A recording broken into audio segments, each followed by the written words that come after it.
RPN is not responsible for the views, actions, opinions, or statements of its guests, advertisers, or viewers. The information on this program is not to be construed as medical or legal advice. An appearance on this show is not necessarily to be considered an endorsement, and as always, we encourage you to do your own research. Enjoy the show.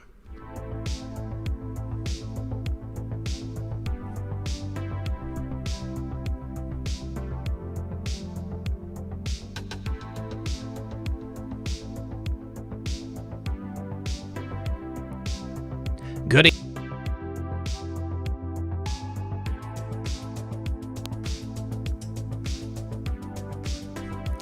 You're listening to Red Pill 78. As always, I am Zak, the Corruption Detector, and this is another edition of Comfy Sunday.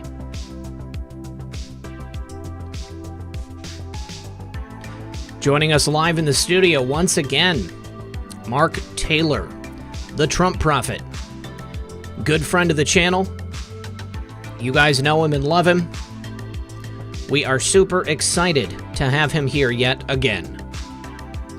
Mark is going to be doing a special program with Methods and I the last Sunday of every month until the election. This is a brand new show. We're going to be talking about all new stuff. Do me a favor, guys. Please like and share this broadcast. Help us break through the algorithm. Only with your help can we get this out to the masses.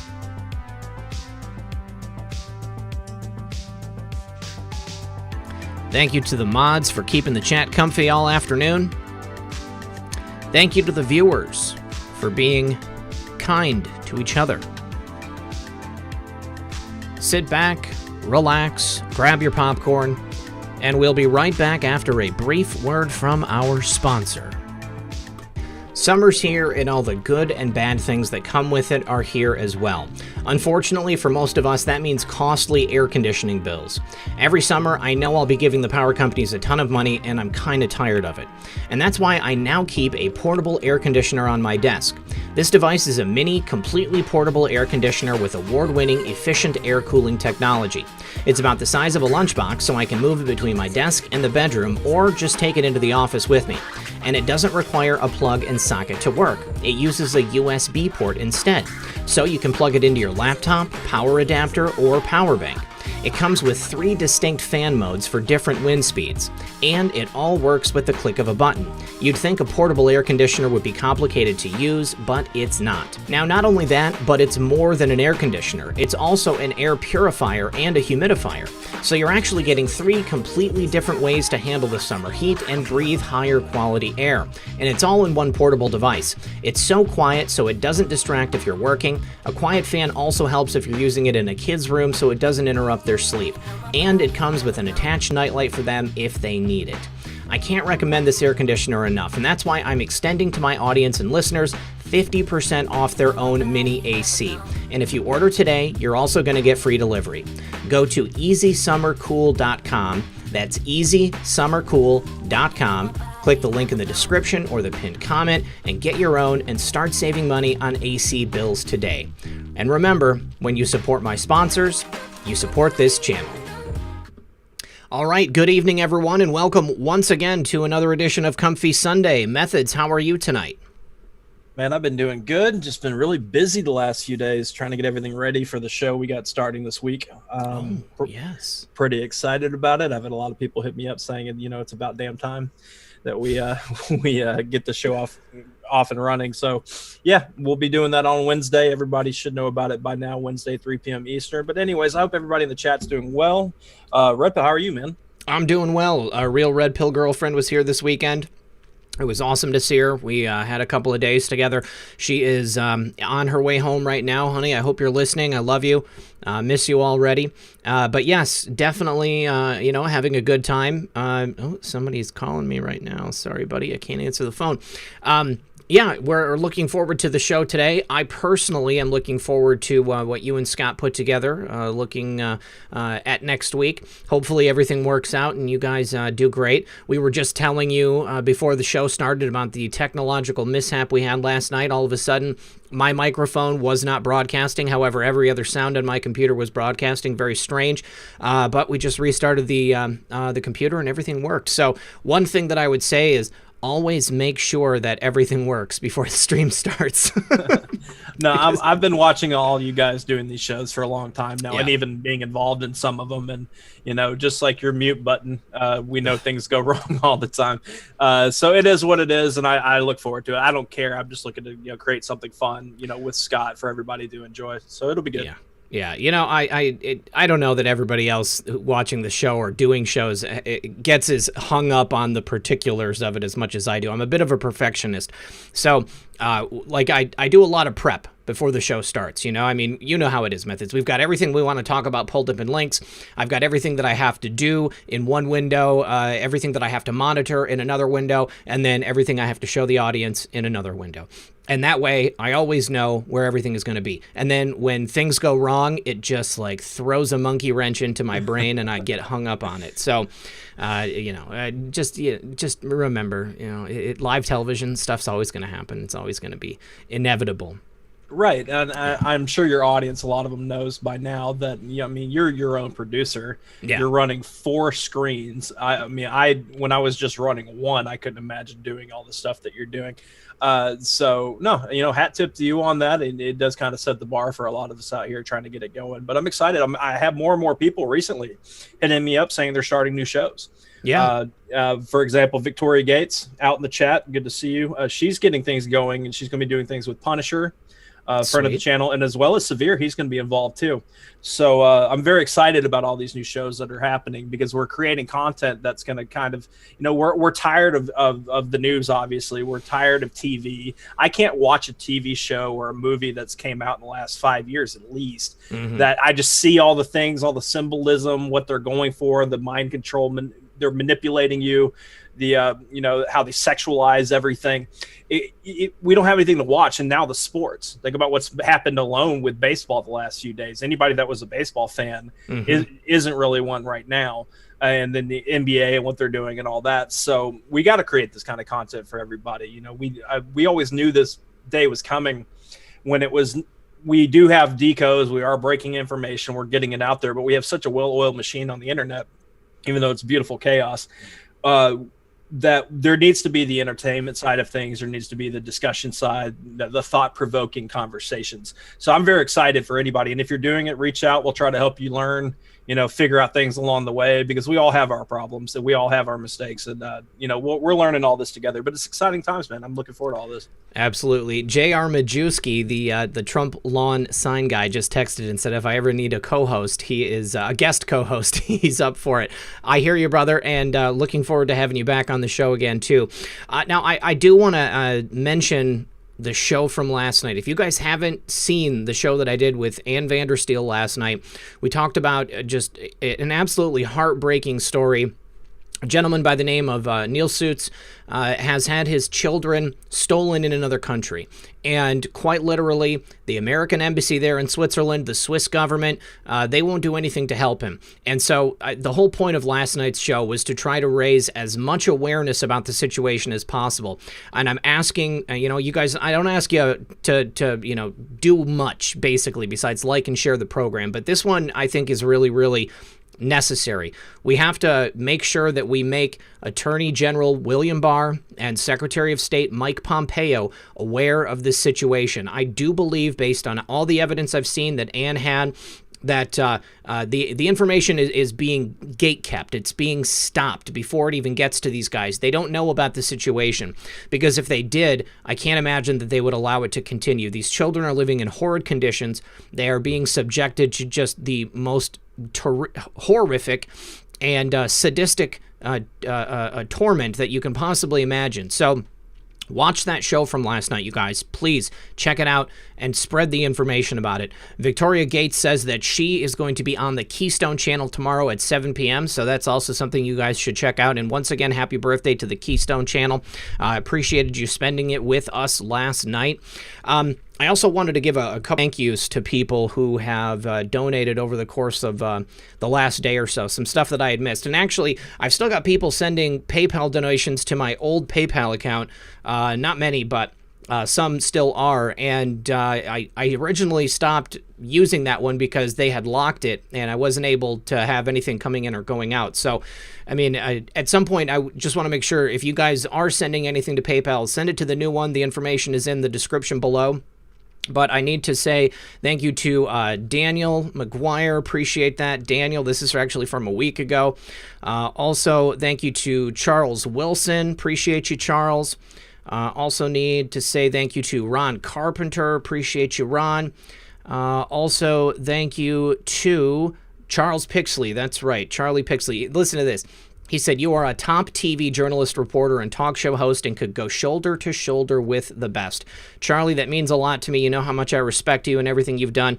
Also, Gene McDougall says, "Red Pill, thank you for all your hard work. For my birthday, I wanted to give digital soldiers a token of my appreciation. It feels so good to be awake. Bless you, and may God and everything holy protect you and your family. Where we go one, we go all. Doing my best to Red Pill the Panhandle of Florida. You are welcome here anytime." Thank you so much for that. I appreciate it. Then also, Ron Carpenter again. Thank you, Ron. Appreciate you, buddy. 3 more, and then we're moving on. Adrian Poole says, "Can you hear me now? Do I look like the Verizon guy? It's not the first time in my life I've heard that." Also, Marino Cutlery and Supplies says, "Thank you for doing what you do." And one last one. Sharon says, "To see if your PayPal is working. Love all your shows. God bless." Thank you so much to all of you. Really, really appreciate it, guys. And then there's other ones, but we'll wait till closer to the end of the show to get into the other ones. But we've got quite a bit of information to talk about today, you guys. I don't know about you, but I'm looking at what's happening in the mainstream media, because despite the fact that I know they're lying to us, I know that it's not where we should be getting our actual information to digest, but I feel like it's good to watch them to get a litmus test of what they think people need to be paying attention to, and more importantly, the direction they want to steer the conversation. And I think that it's getting harder and harder for them to lie to us about what's truly going on. There is unrest happening in many large American cities, all of them run by Democrats. This is where Operation Legend, and I believe there's a different separate operation that's being deployed. DHS Secretary Mark Wolf has been out there on Fox News and in other outlets talking about the situation. And there is some confusion among the American public. And it's not the fault of the American public, but the people who are talking about it in the mainstream media are framing it in a certain way.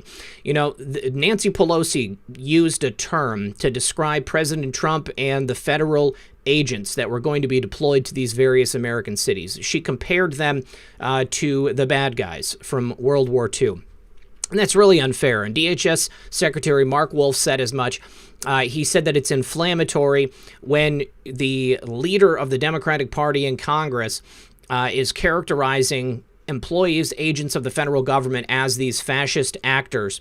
It really goes a long way to fan the flames of the people who don't want them to be there protecting federal property.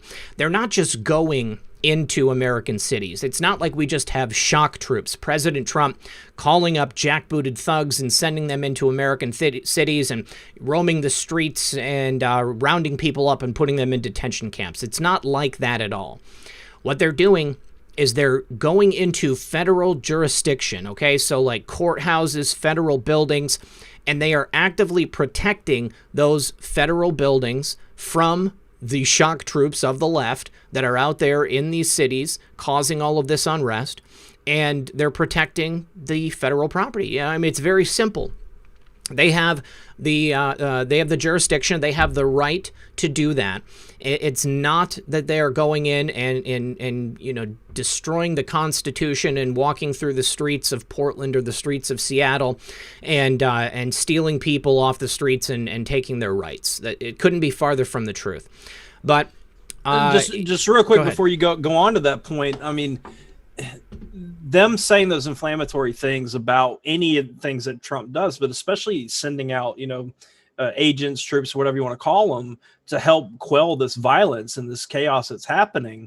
This is the same. They're saying it to their base. They know that their base is listening to them specifically. They know that we just hate everything that they say because we know they're lying. But their base has been trained with one word since Trump was elected, and that was resist. That's playing out now. I don't think we should ever kid ourselves that this wasn't planned for this year. If they couldn't impeach Trump, if they couldn't remove him, because they fought for the Senate. If they got the Senate in the House, we'd be having a different conversation. So having all this play out now makes complete sense, because they have been brainwashing their side to resist, be against anything Trump's all that stuff. Like, if you really take in how they paint this president and the people that work with him, and really soak it in and say, all right, I'm going to believe this for just a second. Imagine how everybody feels virtuous doing these things in the streets. They genuinely feel like they're doing a revolution to save this country. And it's the exact opposite. So like what you said with the mainstream media putting out stuff, we watch them because we need to know where they're taking things. Because if we're going to end up having, that opportunity of talking to that on the fence Democrat that's like, I don't know, I'm not sure, and they're willing to listen, you need to be able to say, all right, well, the mainstream media said this is the truth, and then you give them the sauce, the evidence about it. And that helps the dialogue. You need to understand what they're hearing. So by all means, I know it's terrible. I sometimes will take the bullet for people and watch some of those mainstream shows to make sure and bring those clips over, because it can ruin your mood real quick. But no, don't kid yourself. This was planned. You could very well see it. And go ahead with the stories, bud. Well, I mean, they've been portraying the peaceful protesters. They've been saying that it is the federal government who's acting in an unconstitutional manner, that they have no right, they have no jurisdiction to go into these areas and protect federal property. It couldn't be farther from the truth. And now you've got people acting in these protests, causing major, major trouble for that side of the movement, of their movement, not our movement. It's become more and more obvious that these people are resisting and engaging in an insurrection. They are destroying all kinds of property, not just federal property. It's indiscriminate. They go all the way through a town. They just break windows. They set fires. They are absolutely lawless individuals. They are destroying our American cities. And the people in those cities, we've been talking about this for a long time, the tide is turning against them, okay? Even if these people started out as sympathizers, they are seeing that it has been allowed to go on too long. Too much damage has taken place. Forget about CV-19. These people are locked in their homes because they fear for their lives in a very different way, and they fear for their property. Now, you've got right here this first article, and this is an example. This guy right here, he is a Seattle radio host. His name is Paul Gallant, and he, prior to an incident that took place in Seattle very recently, he was mocking President Trump. President Trump was talking about the damage and the destruction and everything that these people were doing. He claimed that Seattle was peaceful. He claimed that there was nothing going on. There were no fires. There was no damage, until rioters set his apartment building on fire. They set his building on fire. They destroyed a Starbucks. And his name is Paul Gallant. And let me see. Here is the original tweet. President Trump said, we're going to go over to the post. He said, Seattle mayor says about the anarchist takeover of her city, it is a summer of love. These liberal Dems don't have a clue. The terrorists burn and pillage our cities, and they think it is just wonderful. Even the death must end the Seattle takeover now. That was back on June 12th. And on June 13th, Paul Gallant says, walked through it last night out of curiosity and saw no burning, pillaging, or deaths. Chill, dog. And then, this is earlier yesterday, I believe, or earlier today, and Paul Gallant himself posts photos of, looks like a vandalized ATM machine, a Starbucks that has been destroyed, set on fire, broken windows, completely and utterly destroyed. And he says, unrelated, there's a fire a few blocks from me, which had me freaked out when I saw it from the highway. Zero clue what's going on, but the cat and I are getting the F out. I feel like I need to buy a firearm, because clearly this is going to keep happening. Enough is enough. It looks like a block party down the street from me. Really angry right now. Well, the irony is not lost on us here, and I'm sure it's not lost on anyone else here in the audience. These people have been trying to characterize this situation in a certain way. The lawlessness and the destruction has carried on and on and on. And it doesn't matter if they started out in the poor areas of town. They're now spreading out to greater Seattle, greater Portland. And people like Gallant here, they are now in danger. They themselves are feeling the heat, and they are witnessing the destruction firsthand. Even going so far as to call back to his Second Amendment. Now he seems to be a proponent of the Second Amendment. I just find that absolutely fascinating and pretty hilarious at the same time. Right. I mean, we are talking about destruction, burning cities and all that. I know some people get turned off when we laugh about certain things, but you got to step back and appreciate the humor in certain times and stuff. So with that said, you got to watch this guy online, Red Pill himself, in real time, and kind of watch these things. I'm like, whoa, maybe I need to get my pet out of here. Maybe I need to leave. Maybe I need a gun. And you could just see it happening in real time. And he didn't put it out there, but he's like, well, maybe Trump was right. He's asking himself those questions because there's the public face, but a lot of these people say these things publicly, but in their head, they're like, well, maybe, because gun sales went up. How much? We've seen videos astronomical, right? And those aren't all just patriots or MAGA people at all asking that. Those people seeing the writing on the wall of what's going on here, and they're going out and buying guns and saying these things and using their free speech on Twitter. I've been really enjoying this uptick of videos of people that were obviously Democrat or didn't care before, and then they're doing these videos like, hey, everybody, you need to wake up to this. You can tell that they haven't been in this like what we've been doing for a while, and people even way past us, but they're making videos, they're doing FaceTime videos and stuff and putting them on Twitter, and they're saying exactly what needs to be said. And that's definitely for, I guess you want to call them normies or the left. They're hearing it and they're like, okay, what if that happens to be somebody that was like a coworker of theirs, and they see her saying it, and they're like, maybe, this is interesting. They share it with their friends. It spreads like wildfire, and we need, no pun intended in this case, but we definitely need more of that happening. And that's why we kind of have to step back and at least appreciate the humor of these kind of situations happening, because it is, to me, what goes around comes around, right? That's right. And we've been saying for a long time that there is a necessity here for people to actually be red-pilled in real time. They have to have this crap happen to them in their own backyard before they start realizing that, wow, we haven't just been spewing garbage for months, for years at a time. We're talking about a real situation here that is an existential threat, not only to our way of life, to our country, but now also to them and their own way of life. And the rights that they are able to enjoy on a daily basis are only there as a result of the law and order that President Trump and his administration are working at putting back into places like Portland and places like Seattle and in places like Colorado, Austin. It's happening all across the country. Now, just moving past, actually, he also posted a video. I actually want to show this video. He posted a video of the destruction inside the Starbucks. And it's pretty devastating. They've been told to stay away from the Starbucks because there's a possibility that it might explode.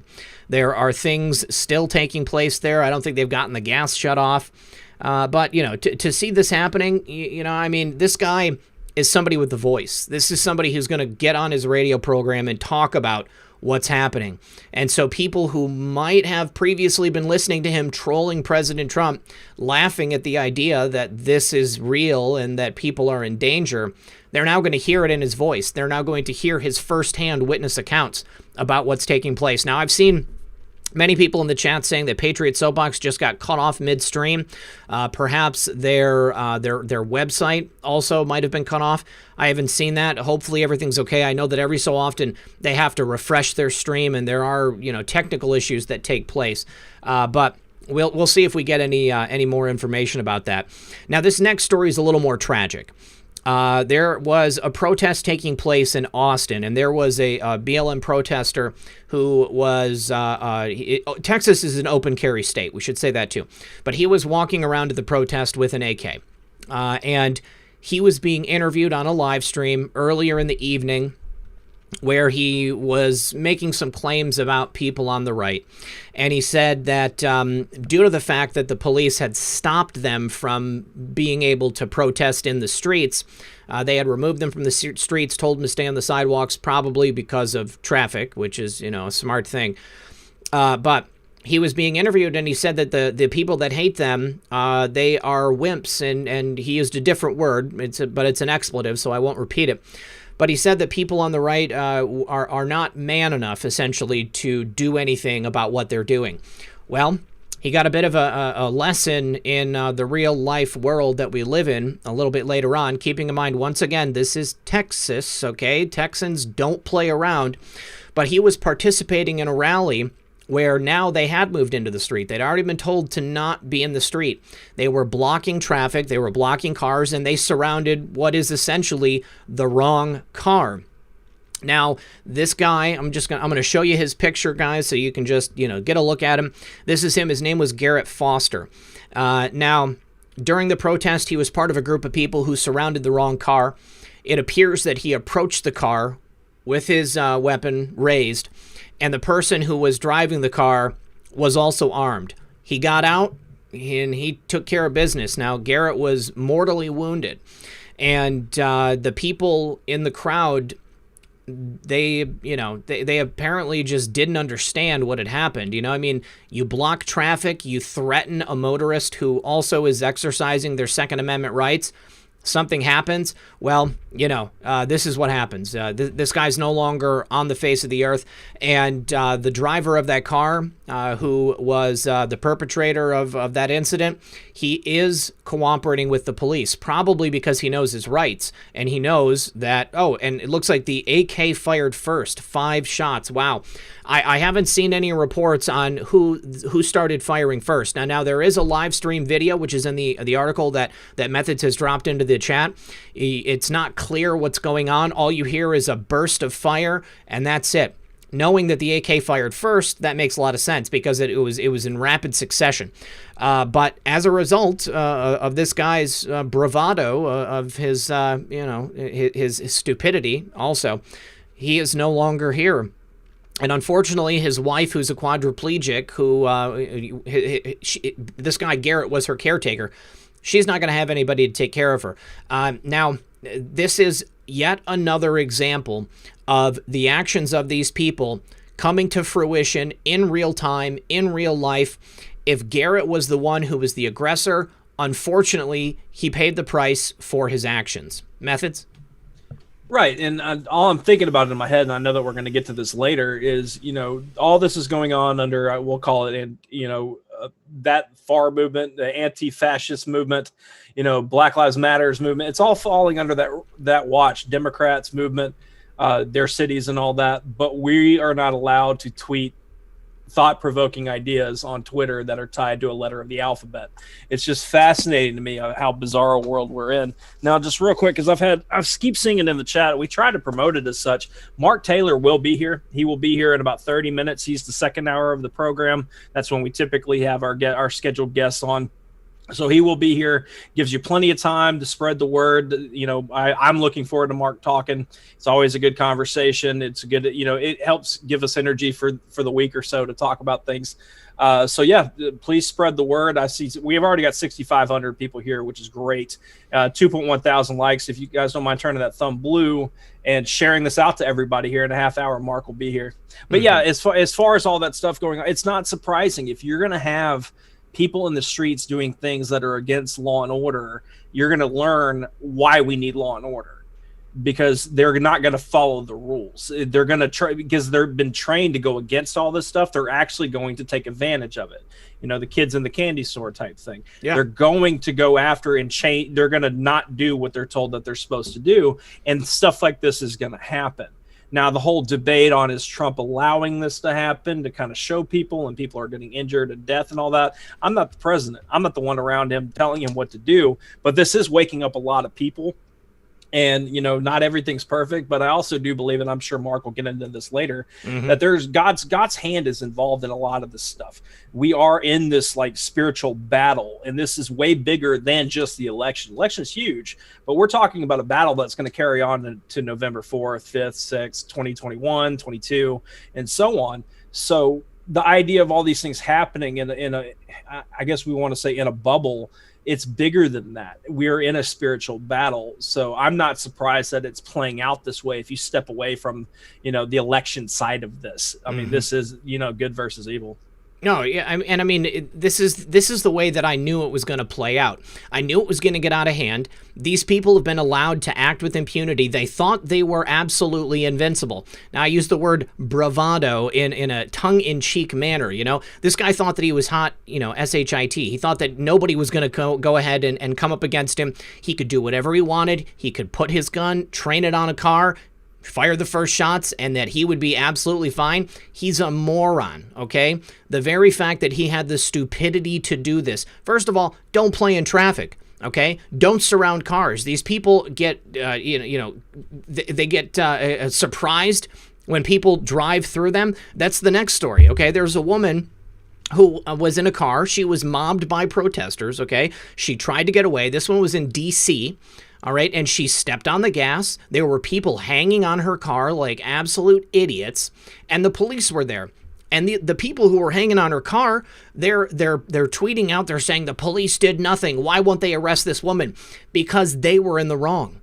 They were the ones who were hanging on to a moving vehicle, trying to pass through on a public roadway. It's an idiotic proposition to think that you can stand in traffic, hang on to a woman's car, and allow her to just drive through you, and you're not going to get hurt, okay? You're not going to expect that she wants to get out of there when you've got 10 people beating on her car.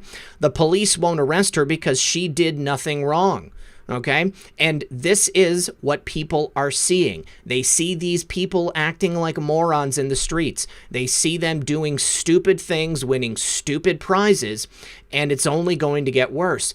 Now, the only thing that's going to stop it is if the mayors and the governors of these cities and states decide to do something about it, unless it gets so bad because of their refusal to do something about it that President Trump has to turn on the Insurrection Act. Okay, I think it's going to get to that point. Methods, do you think that there's a possibility President Trump is going to go there, or do you think that he's just going to allow it to devolve to the point where, the governors are going to have to do it themselves? Right. I mean, it is kind of the game of chicken that they're playing, because if Trump steps in, he's the dictator that they've called him that for 3 or 4 years now. But I do believe that it's going to happen, because when Trump was talking about Chicago, for example, and saying how easily they could send 50 to 60,000 people there to fix that mess quickly, that would show that Trump, to me, I think the pros would outweigh the cons on that. I think Trump stepping in and doing that across these Democrat states where these things are happening and coming through, cleaning it up quickly, and people get their lives back and be grateful. Besides the election, I think that it's not going to hurt him as much, because the mainstream media keeps lying and a lot of people are catching up to it. There are going to be those people that are lost forever, because if we talk about having a society where you can think for yourselves, make your own decisions, do all that, you can also choose to be an idiot. And you can also choose to be ignorant. That's fine. That's your walk. That's your path. You have this one journey. I personally don't believe in reincarnation. So this is the path that you're choosing. And now some of these people, it is the tragic part to where they've been lied to, and they're in their own bubble of people telling them, oh, well, you'll be fine. You'll be saved. Just call this number that you wrote on your arm and you'll be bailed out. It's not a problem. You get told these things, and that's all you know. Then, that's where we come in to help the best we can. A lot of us do it through social media.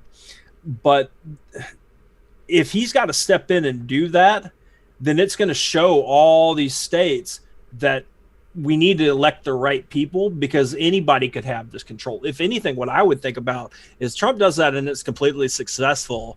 2024, because I'm going to speak into existence that Trump's going to win his second term. Imagine Democrats having that kind of power, and it's already been done before now, like that. That's scary. That makes it, to me, even more important to vote. And that's my talking point for 2024 with people when we get to that bridge to cross. So I think he will. I think he's going to have to, because they are goading him to do so for their narrative in the election. And I think I don't think the Democrats understand that showing force is presidential when it comes to fixing the country. And a lot of people are going to see that, and they're going to look back at their homes destroyed, their Starbucks burned up, apartments and all that, and they're going to say, yeah, okay, I'm going to stick with this guy 4 more years because this happened under a Democrat in my state. Yeah, I think this is going to have a major effect on the election. I think that people are going to realize that it's the liberals that they've elected that have allowed things to get to this point. They are so worried about saving face, not agreeing with President Trump, doing anything the opposite of what he is espousing, either in public or on Twitter, or what his supporters are saying. They're going to allow it to get as bad as it possibly can, and then the people are going to act. You're going to see things like what happened in Austin. You're going to see more instances of that. People are going to protect themselves because it's a necessity. Now, we have another tragic story in Colorado. We have more people on a highway. This looks to be, I can't tell if this is a freeway. Okay, so it's I-225 in Aurora, Colorado. I don't know if that's a highway or if it's just like a busy roadway, but it seems to be one way going 2 different ways with 3 lanes on either side. They are absolutely completely covering the highway. People are trying to drive through still, and the protesters are doing everything they can to stop them. Well, one of the protesters on this highway had a weapon himself. He tried to shoot one of the drivers of one of these cars, and instead he hit one of the protesters, or maybe even a couple of the protesters. But at least 2 protesters were hit as the bullets tried to shoot the driver. There were multiple shots against the car, but unfortunately, 225 is a highway. So this is also, I think, going to open up some minds that these people are clearly dangerous. Now, I saw many people telling us that this is the stuff that PSB was covering when they got shut down. We're not going to be playing any of the clips here. I am well aware that these clips would be a trigger, if you will, to the algorithm. So we're not going to be... And also, just real quick on PSB and all that, they're being targeted hard. I mean, there's been waves of that happening. They end up in articles because they are 24/7. They have been doing this since the beginning. They've pissed off all the right people, like the Will Summers of this world, and they get on guests and stuff that are running for Congress, or they had Chanel Rion on, if that's how you say her name correctly. Yep. But so it's not surprising for them to be targeted. And we support any other platforms. This isn't a competition with anybody. Support them by any means, because they're going through that. Both Radix and PSB's Twitter got taken down. They just real quick, they need the help and the support more than ever. So subscribe to their backup channel, because that's where they go when their stream gets taken down. Yeah. All right. So we also have a terrible thing along these same lines that happened in Louisville. There is a group called the NFAC. It's the Not Effing Around Coalition.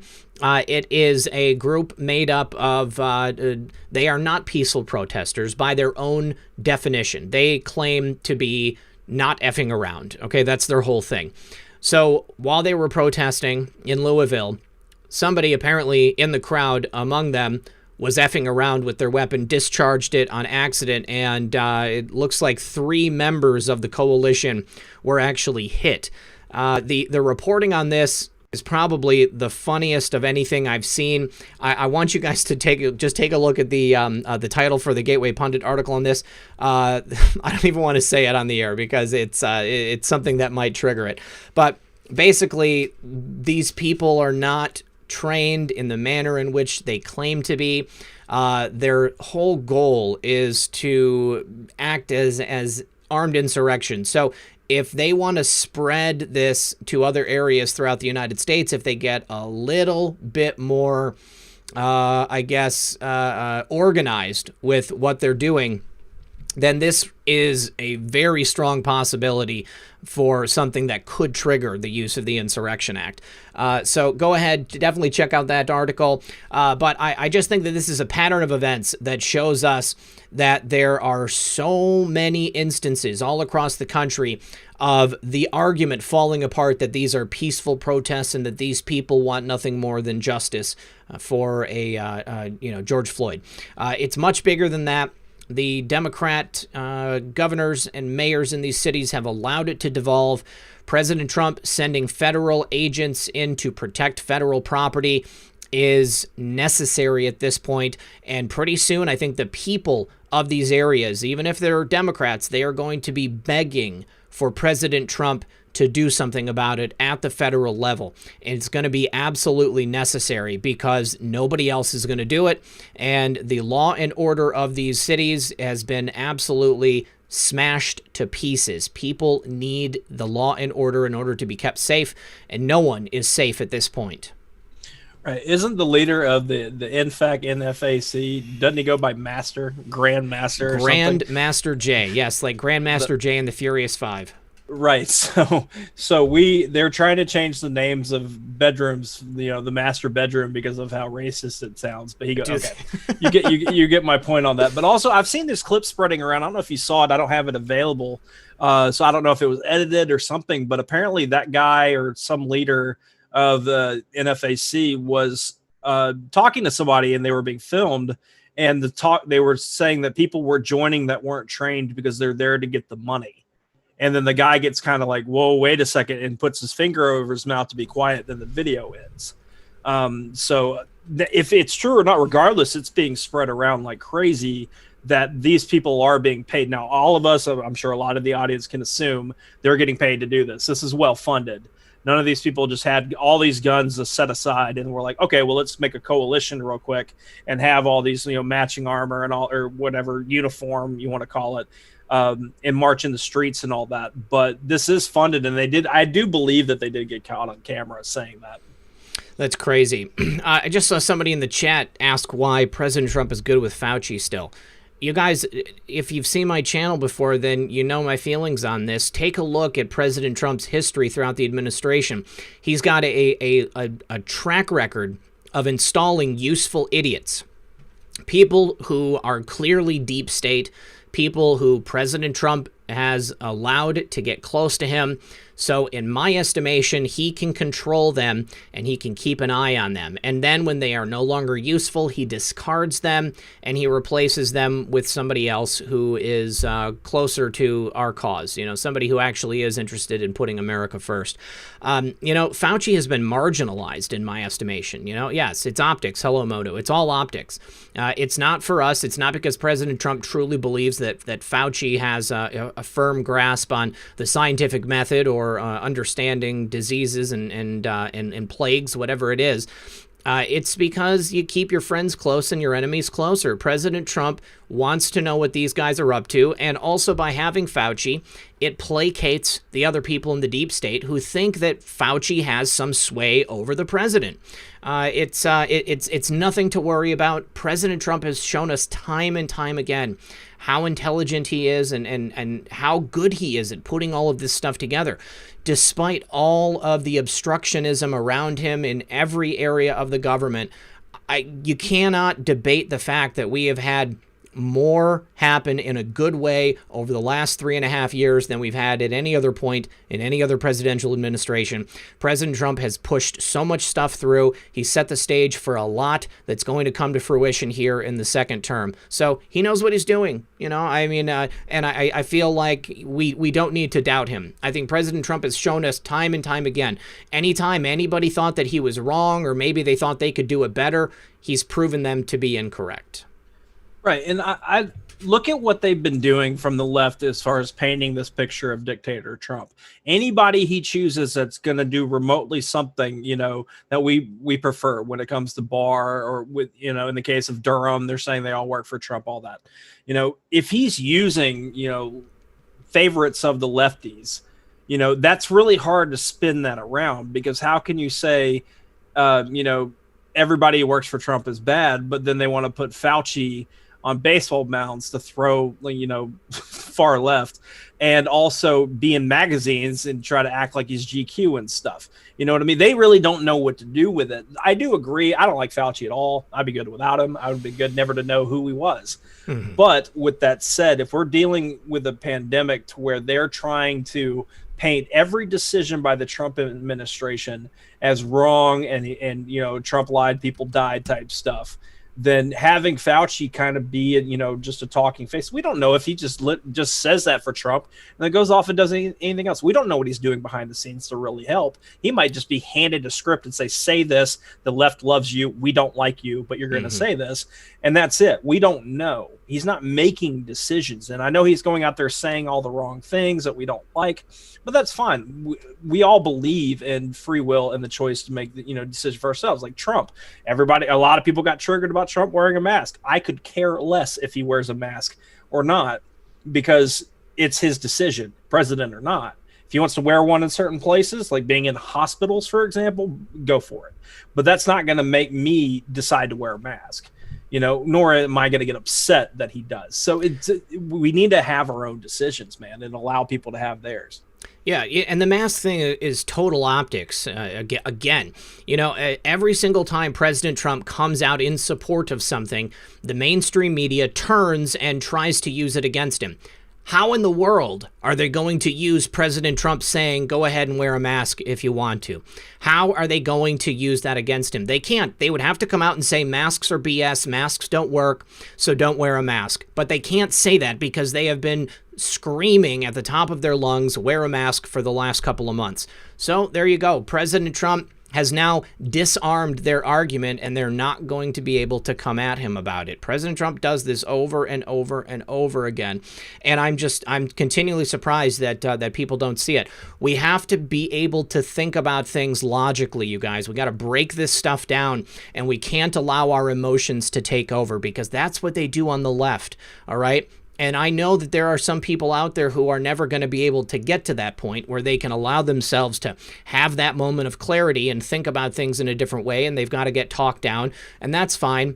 But keep your eyes out for people who are out there to try and stoke your emotions, who are trying to inflame your internal thought processes and cloud your judgment. President Trump is the best president we've ever had.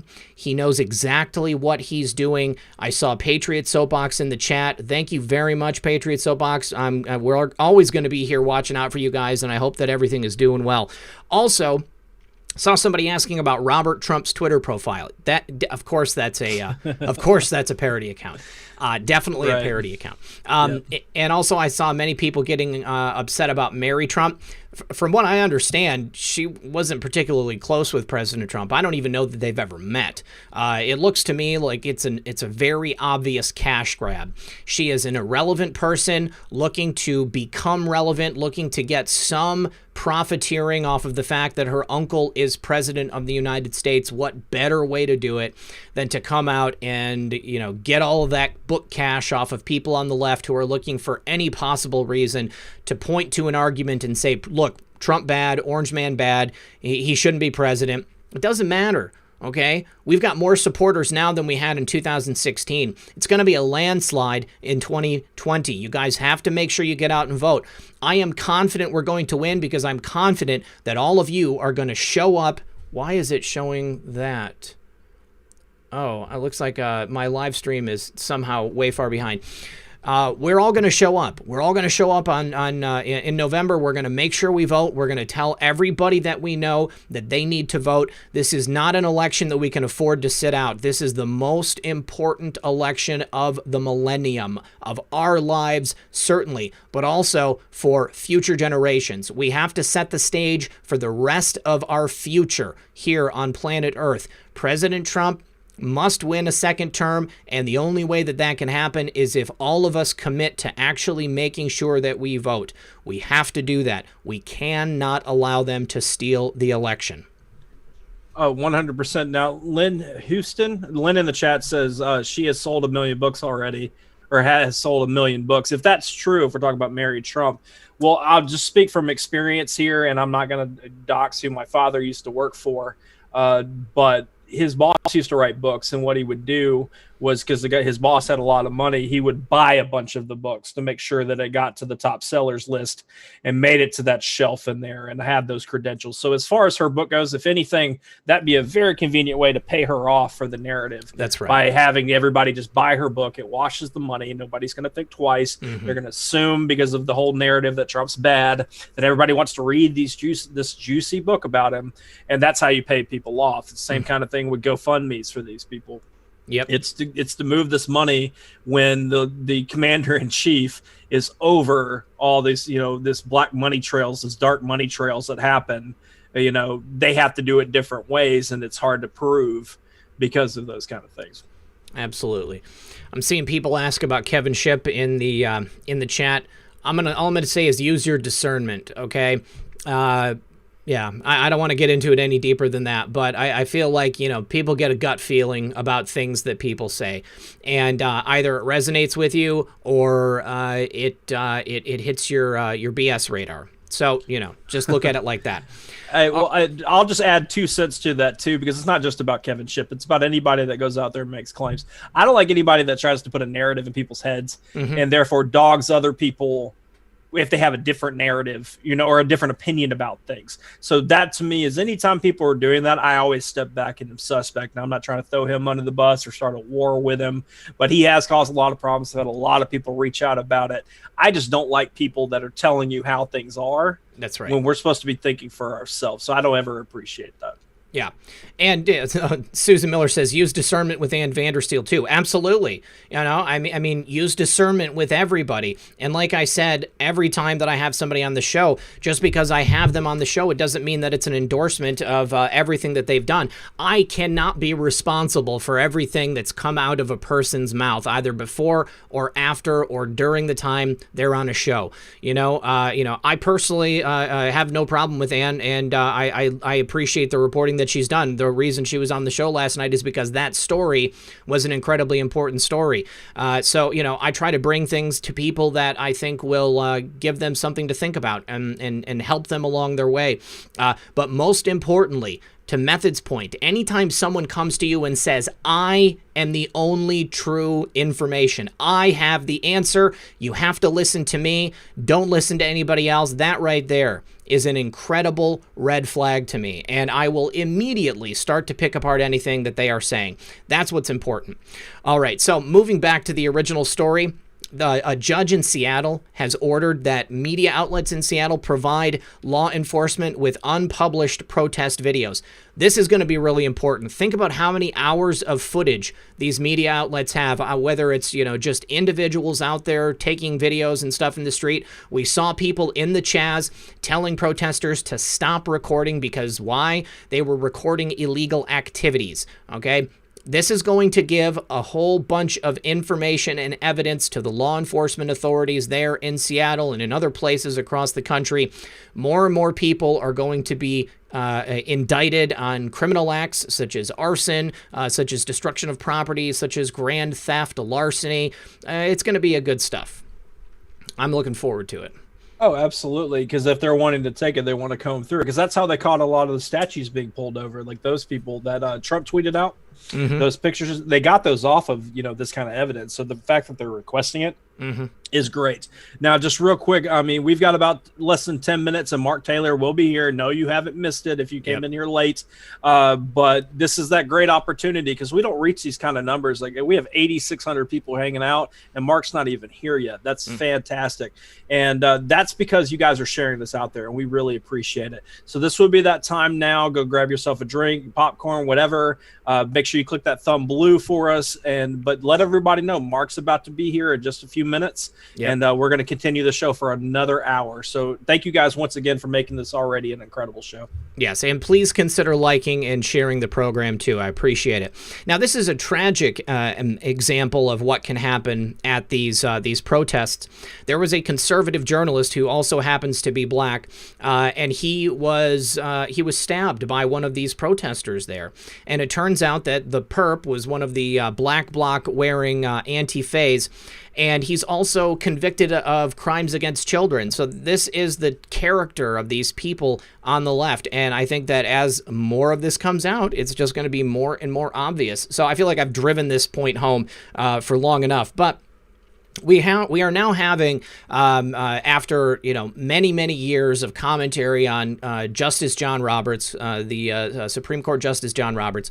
He's supposed to be conservative. He was put in there by George W. Bush, but now conservatives, actual conservatives, are starting to speak out about him and the decisions that he's making. Now, Ted Cruz, very specifically, recently called out John Roberts for abandoning his oath. That's a pretty inflammatory claim for Ted Cruz to make, but Ted Cruz doesn't mess around. I mean, he is definitely calling out John Roberts, and I think that this is going to get worse. Now, it's been speculated recently that John Roberts might need to step down. Very recently, there was that story that came out that a couple months ago, apparently, he had to spend some time in the hospital. And he has a history of seizures as well. If he goes, then, President Trump's going to have the opportunity to put an even better Supreme Court justice in there, and then he's going to have to choose a new head of the Supreme Court. That's going to be great. Right. I mean, and I know a lot of people that follow the same kind of stuff we do. We don't trust the guy. And now I will say this, I have no problem saying it, taking the bullet, all because the same name shows up in the Epstein flight logs. Doesn't mean it's necessarily him. If anybody has evidence tying it even further, by all means, send it to us. But John Roberts, look it up in a phone book or whatever, if they still have those. There's plenty of them. But with that said, I don't trust the fact that George Soros back in January when he was at Davos, he brought up how Justice Roberts will, might surprise us this year. He's already, so the fact that he's on the mind of Soros, tells me pretty much all I need to know, but as well as these decisions that they're making, because if people aren't allowed, they see these videos of these protests, riots, whatever, they're dancing in the streets or destroying stuff. Thousands of people could be there. And the police just stop the ones that are breaking laws as far as breaking things or attacking them or all that. But then you make a request to have, a full church service and say, let us believe in our faith. God will protect us. And I'd love to hear Mark's opinion on this when he gets here. Most definitely. The idea of them to be like, no, and for Justice Roberts to be like, no, I mean, that's an attack on a religion, right? What's the freedom to have your own religion and believe in your stuff? We might despise other religions for certain practices that they do, but once again, that's their decision that they go down the road. Now, if they get caught up in the justice system because they broke laws, all these things happen, then so be it. But, they're just trying to have church, and that to me is definitely we're going to get down this road of how churches need to be fixed. The way things go. Not all churches, and they're all different. I've been to many great churches that were just 100 people. They were fantastic, great fellowship, good word. You leave there and you've got your cup full, and that's how it needs to be, right? But when we get into things to where the Supreme Court won't let us gather, when we believe that God is, the great healer, won't protect us from, a virus that would not be nearly talked about if it wasn't such a big political situation, then there's a problem here. And this gets back to the good versus evil. All right. I saw something in the chat. Somebody said that our favorite Anon has insinuated that Tom Hanks is in prison. Flat out no. Absolutely not. That has never been insinuated anywhere in the posts. Anybody who has ever claimed that Tom Hanks has already been incarcerated, it's just somebody on YouTube. And I have never seen anything to indicate that Tom Hanks is doing anything but, taking care of business wherever he's at. Not to say that he doesn't deserve to be locked up in some place at some point, but that has never, ever been insinuated by our favorite Anon. It's always been people attempting to do decodes in videos or on Twitter or something like that. So I want everybody to be very clear on that. That's never been said. All right, so we have an interesting tweet here real quick before we get Mark on the show. Ron from Akun, he said that he was hearing rumors that Cloudflare was potentially hacked and some of their customers' private information was being published on the darknet. Have yet to confirm the rumors, but the way it was described to me sounded pretty bad. I thought this was interesting because, I believe it was just last week, Cloudflare went down. They were having issues which caused problems across a whole bunch of major websites. Cloudflare provides anti-DDoS protection and other stuff for websites, but he continues to say that rumors that the real IP addresses and internal DNS list that Cloudflare maintains has been leaked. So if you have a website on Cloudflare, then it's likely going to be unmasked with this leak, and that's going to cause everybody's information to be made public. If you need a Cloudflare alternative, he mentions that Lim the Nick is a place to go, vanwatech.com. Also, he says some people have reached out to me and explained that any allegedly leaked internal DNS lists may have been generated from historical end-user mistakes and doesn't necessarily equate to Cloudflare itself being hacked, so maybe not. But the rumored leak was allegedly published just in the last few hours, so there's no way of confirming as of this moment if it's a collection of historical end-user mistakes or if Cloudflare itself have been hacked. And then he ends by saying, people have reached out to me and explained that this alleged leak today might just be public information obtained from a flaw in Cloudflare's system design. But the whole point is that it puts anybody who has a website that has anything to do with Cloudflare, their information at risk. So if you have a website that is hosted with Cloudflare or uses any of their DDoS protection or anything else for your website, you might want to look into it. And I'm actually looking for Cloudflare to probably make a comment on this. If their user information was published in any way, then they're going to have to go ahead and say something about it. Right, and they've been accused now by somebody who was deplatformed by them. That's what the whole 8chan going down thing happened. That was kicked off by them. But I'm not going to talk any further about this. We could go ahead and bring Mark in. I know a lot of people are here to hang out with Mark Taylor. So we appreciate you guys hanging out, sharing the show. Yes, thank you very much, guys. Okay, we're going to bring in Mark right now. Welcome to the show one more time, Mark Taylor. Mark, what's up, brother? How are you? What's happening, man? It's always an honor to be on the show. Thank you for having me. Well, it is an honor and a privilege to host you as well. We've got over 9,300 people here, bud. So many, many people looking forward to hanging out with you tonight. Awesome. Good stuff. So what's going on with you, man? How you feeling? I'm not doing too bad. It's just been busy. We're going day by day here. It's hard to keep up with current events right now because, everything. You talk about something on one show and you go on the next show, it's like everything's changed. It's just so much. There's so much happening because the Lord told us almost probably 8 months ago that this is this time of acceleration right now. Everything's accelerating right now, and we're seeing that. We're seeing things fixing to be dropped. Things are getting intense here on the streets. You can feel the tension when you go, even when you just go into the store. If you're not wearing a mask, somebody's going to confront you. All these things. So the brainwashing that the mainstream media has been able to do is mind-numbing. They've been very good at it. You can see just how powerful the media is by walking around in everyday life and seeing everyone who's wearing a face diaper, a germ-infested face diaper. And what are we going to do with all this biohazard, by the way? Nobody's even addressed that. Yeah. Because if you've been contaminated with COVID, let's say, if you're wearing a mask, what do you do with that? Well, on the fire department for 20 years, it was biohazard to us. We had something that was contaminated. It was immediately dealt with in a biohazard situation. What are we going to do with all these masks that are everywhere right now? Right. And you see the same people wearing a cloth mask all day, every day. So if it's been contaminated with COVID, you're breathing in that stuff. Now, here's what I tweeted out about a week or two ago, is that I believe there's going to be massive lawsuits coming, guys. Massive lawsuits from employees against their employers for forcing them to wear these masks because people are going to start coming down with these funky lung diseases, if you will, almost like a fungus type thing because they've been breathing in their own CO for so long. So that's what's coming on that front. But, we just got a lot of things happening on so many different fronts right now. We're just trying to keep up with it. It's like mind-boggling. It absolutely is. And to your point there, I've been feeling it recently, too. Not only from what I've seen, from what I've been reporting, but even just going out on the street, I have been getting those dead-eyed Karen stares when I go into a business or a restaurant without my mask on. Right. And, and it's like, to be quite honest with you, they have absolutely no idea who I am or what my history is. I might have asthma. I might have, just smarter political beliefs than them. It's none of their business either way. But they give you this stare like you're choices are going to then reflect on them in some way, or, like, I'm destroying America because I don't choose to go along with all the rest of the sheeple.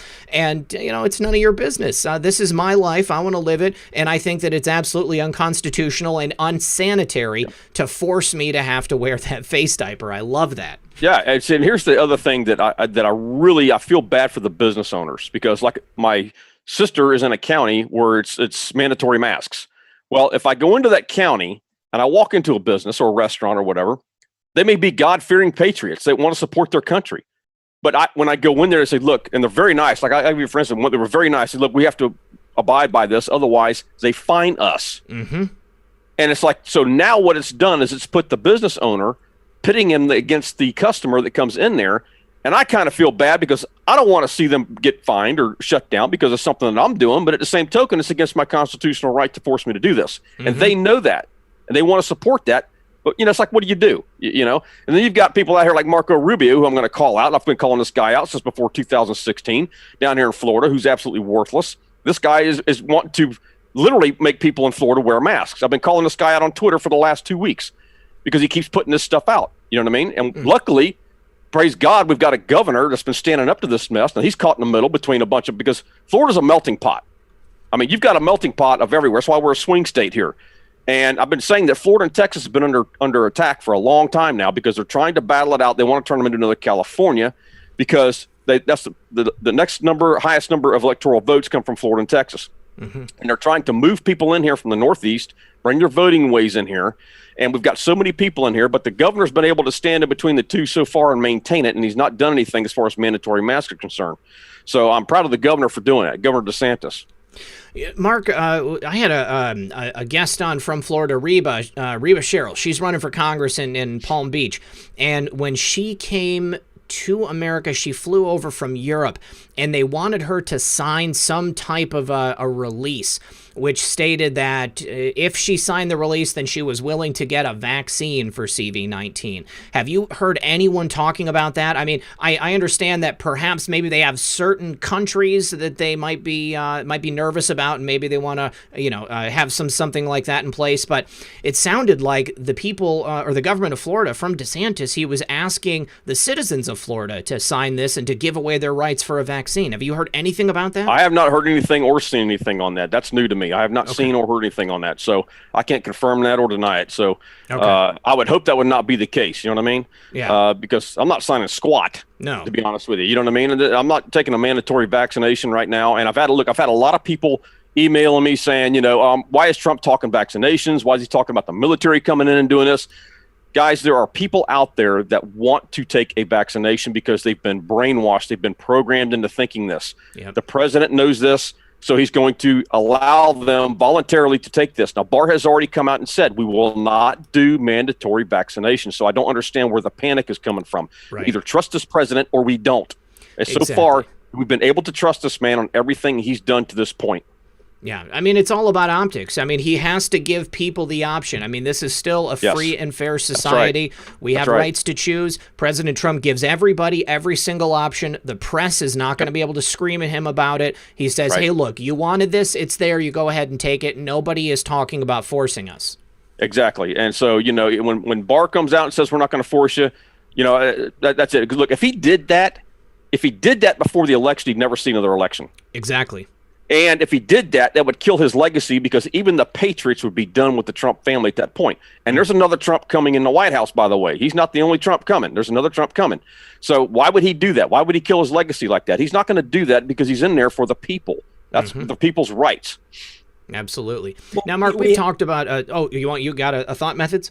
Yeah, just back to the whole thing about the mask stuff, because what this has done with this virus going around is that it's made people afraid, because when people like to be left alone, but if anything's going to affect their personal life, it then becomes the issue.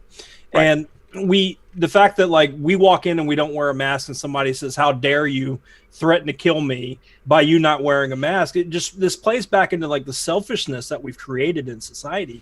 And it really concerns me because it's bringing that out in the open, because otherwise they wouldn't care. If I were to go die myself from the virus because I didn't wear a mask, they wouldn't care. But the fact that I'm walking beside them, that's the issue. So I think that we're having this. I think when we talk about the Great Awakening, it's not just necessarily all the truth coming out. It's people having like that personal moment with themselves to wake up and say, all right, I've been doing things and going about things and thinking about things the wrong way. This is a new world. I need to adapt to it. Now, how do you feel? How do you feel we should go forward with this stuff, Mark? Because we're in a total different world now.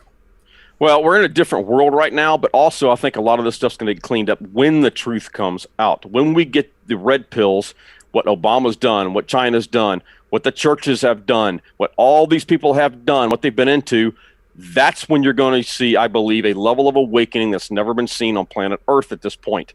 And I think at that point is when all that's going to change. It's like, how do we adapt to this? Because I think at that point, even a lot of people in Black Lives Matter, I think you're going to see leave that movement because the truth's going to come out as what they've been doing, and everything that we've been taught has been a lie, pretty much. So I'm not too worried about it. I think at some point when we get to the top of the hill, so to speak, this crescendo and this battle, when the truth really starts coming out, that's when I think things will start easing off as far as the truth's coming out. We're not going to get in these battles in the grocery store over a mask or over this or over that. I just think it'll take care of itself, honestly. I can appreciate that, because I do always want to remind, even our audience, because I know us three do definitely. We know God's in control here. It might not seem like it, because, the biggest clickbait things are terrible stuff, like clips that get shared and all those things, because that's what we're seeing in the world. That's what people want to share, and that social media isn't real life. But we are having... we always have to remind ourselves that God is in control. We are just in a very huge battle that's bleeding out into the streets. This is the largest battle since the death and resurrection of Jesus Christ. This is the largest battle since then, guys. This is the largest battle. This is not just for America. This is to take back the entire earth right now, to gain control of it right now, so that the gospel of Jesus Christ can go forth. That's what this is all about. And so when you look at this, and I want to explain this to people, because I call it the full moon effect. And as a firefighter, nobody could tell me why people will go nuts during a full moon. Well, it's the full moon effect right now that we're having. And finally, I just said, I never heard an answer that really struck a chord with me, that really struck in my spirit. You know what I mean? So finally I went before the Lord. I said, Lord, what is the deal with the full moon effect? What is that? And he said, Mark, the full moon effect happens. He said, what's the primary area of operation of the enemy? He said, darkness. He said, when you introduce light into the darkness, the demons get agitated and they manifest in people. And he said, that's the full moon effect. Guys, that's where we're at right now on planet Earth. We are introducing light, truth, because truth is light, truth into the darkness. The demons are agitated. They can't take it, and they're manifesting, whether it's on the street, whether it's in the grocery store. It's the truth. And eventually that truth will set them free, but we have to get to that point. That's the full moon effect. That's where we're at right now. No, you're totally right. I mean, the demons themselves are the most uncomfortable when they're having light shine upon them, and it's not just them, it's everyone across the board. They start sweating when we have all of these people out here speaking truth. To this article that we had pulled up, we haven't even gotten a chance to talk about it yet, but I think it's representative of this. The MIT Technology Review has written an article entitled, "It's Too Late to Stop Our Favorite Anon with Facts and Account Bans." They've gone past the point where just banning Twitter accounts, where banning Facebook groups, where censoring these links that people want to share on social media. It's too late. It doesn't matter. Everybody knows already, and everybody is already out there doing their own research. Mark, do you know anyone who's been directly affected by these recent bans and these recent shadow bannings that have been taking place on social media? Well, yeah, me for one. I think we all have. You know what I mean? They've been messing with me on all these networks. So I mean, but let's look at California for a second. Let's look what Newsom's doing out there to the churches, right? So I'm going to use this as an example. So he's out there, he's shutting the churches down. They can riot in the streets, but they can't go to church. And I think he's even hit the home congregation. I think I heard you guys talking about this a little earlier in the show, where Newsom was doing this, right? So, but here's what I want people to understand: this is a slippery slope. The church system, the systems of the earth are under judgment right now. And if you're in a 501c3 church, it's under judgment. I have been screaming this from the rooftops. It's been my most controversial message. I've been attacked here and there because of this. And so the church system's under judgment. So I think what's happening is a lot of people are blaming, this is an attack on Christianity, when in fact, is it? Or is it God's hand of protection coming off the church saying, sorry, guys, You were told to come out of the system. It's on you now. Mm-hmm. Now you're going to have to deal with this enemy without a spiritual type of protection at this point, because the church system is combat ineffective. They've been too worried about wealth. They've been too worried about influence. They won't get out of the four walls of their church, get off the pew, get off your behind, and get on the front lines. That's my motto. They won't do that. It's like we talked about, I think, Joel Osteen last time I was here when he was marching in the George Floyd march. Yep. That was the most nervous individual I've ever seen in my life. Why? Because he's never been on the street. Well, that's where the mission field's at. That's where the church is called to. He's not used to being outside the security of those four walls, and that's the problem with the churches right now, and that's why they're under judgment. Now, I'm fixing to drop some red pills the size of watermelons here. Let's do it. Okay. The other day, let me give you an example of this. Okay. The other day, a lady comes out on Facebook, and she was part of the prayer call for the White House faith leaders. Okay. And so they had all the evangelical leaders on there, which you guys know I've been hammering the evangelical spiritual advisory board of the president for a long time now, because he's got a lot of vipers up there around him. And so she comes on Facebook and was giving this whole itinerary that they were on the phone with. Guess who the guest speaker was on the prayer call of these faith leaders? Dr. Burks. Oh, God.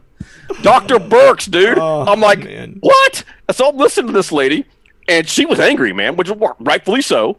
And so here's what they on the call. The first thing Dr. Burks came out and said was the primary group in the outbreak was the faith community, which we all know is a lie. Yeah. Yeah, that's what she comes out and says. Then she says, number 2, she encouraged them to stop singing because singing releases droplets and spreads the COVID. Number 3, she said she has written into the guidelines that they stay home, and she will push that. Now, this is coming from a federal level now, from the CDC, right? Mm-hmm. Number 4, she encouraged the elderly, the weak, and the immunocompromised among your faith community to take the vaccines. Number 5, she held up a physical copy of the interim guidelines for the communities of faith from the CDC. It was an actual guideline paper for faith. Now, I ask you, is this an attack on Christianity, or is it because of the 501c3 system that they're all a part of? That's what that is. It's like, look, she can get mad all she wants to. And I'm not disrespecting this lady at all, because she was rightfully angry. It was righteous anger. The problem is, sweetheart, you answer to Dr. Burks. This is what the 501c3s don't understand. When you're a 501c3, you fall under the federal government. When you're a corporation, which they almost always are as a 501c3, you answer to the state. You have 2 levels of governing, state and federal. They have a slavery mentality. They don't want to govern. They want to be governed over. So it's like, you answer to Dr. Burks. Can they legally do this? Yes, they can, because you are a 501c3. And California, I've been screaming for almost 4 years now. I said, all it's going to take is a rogue state like California to say, hey, you either preach transgender or homosexuality from the pulpits, or we're going to shut you down. They can legally do it, guys. And look what's happening in California. And now all of a sudden, the Christians are panicking because they're trying to take back ground that they freely gave for that 30 pieces of silver for the 501c3 tax-free benefit. And that's the judgment, guys. No, that's incredibly on point, because think about what happened when the Christian bakers wouldn't make the homosexual cake, or that kind of thing going on. It didn't take much, and that became a national story, and they got targeted, and then it becomes essentially a hate crime as far as public opinion on the narrative. So I agree with you entirely. If the churches don't step back and find themselves again, it's going to be the end of church as we know it, because I don't appreciate it. That's what happened with my father.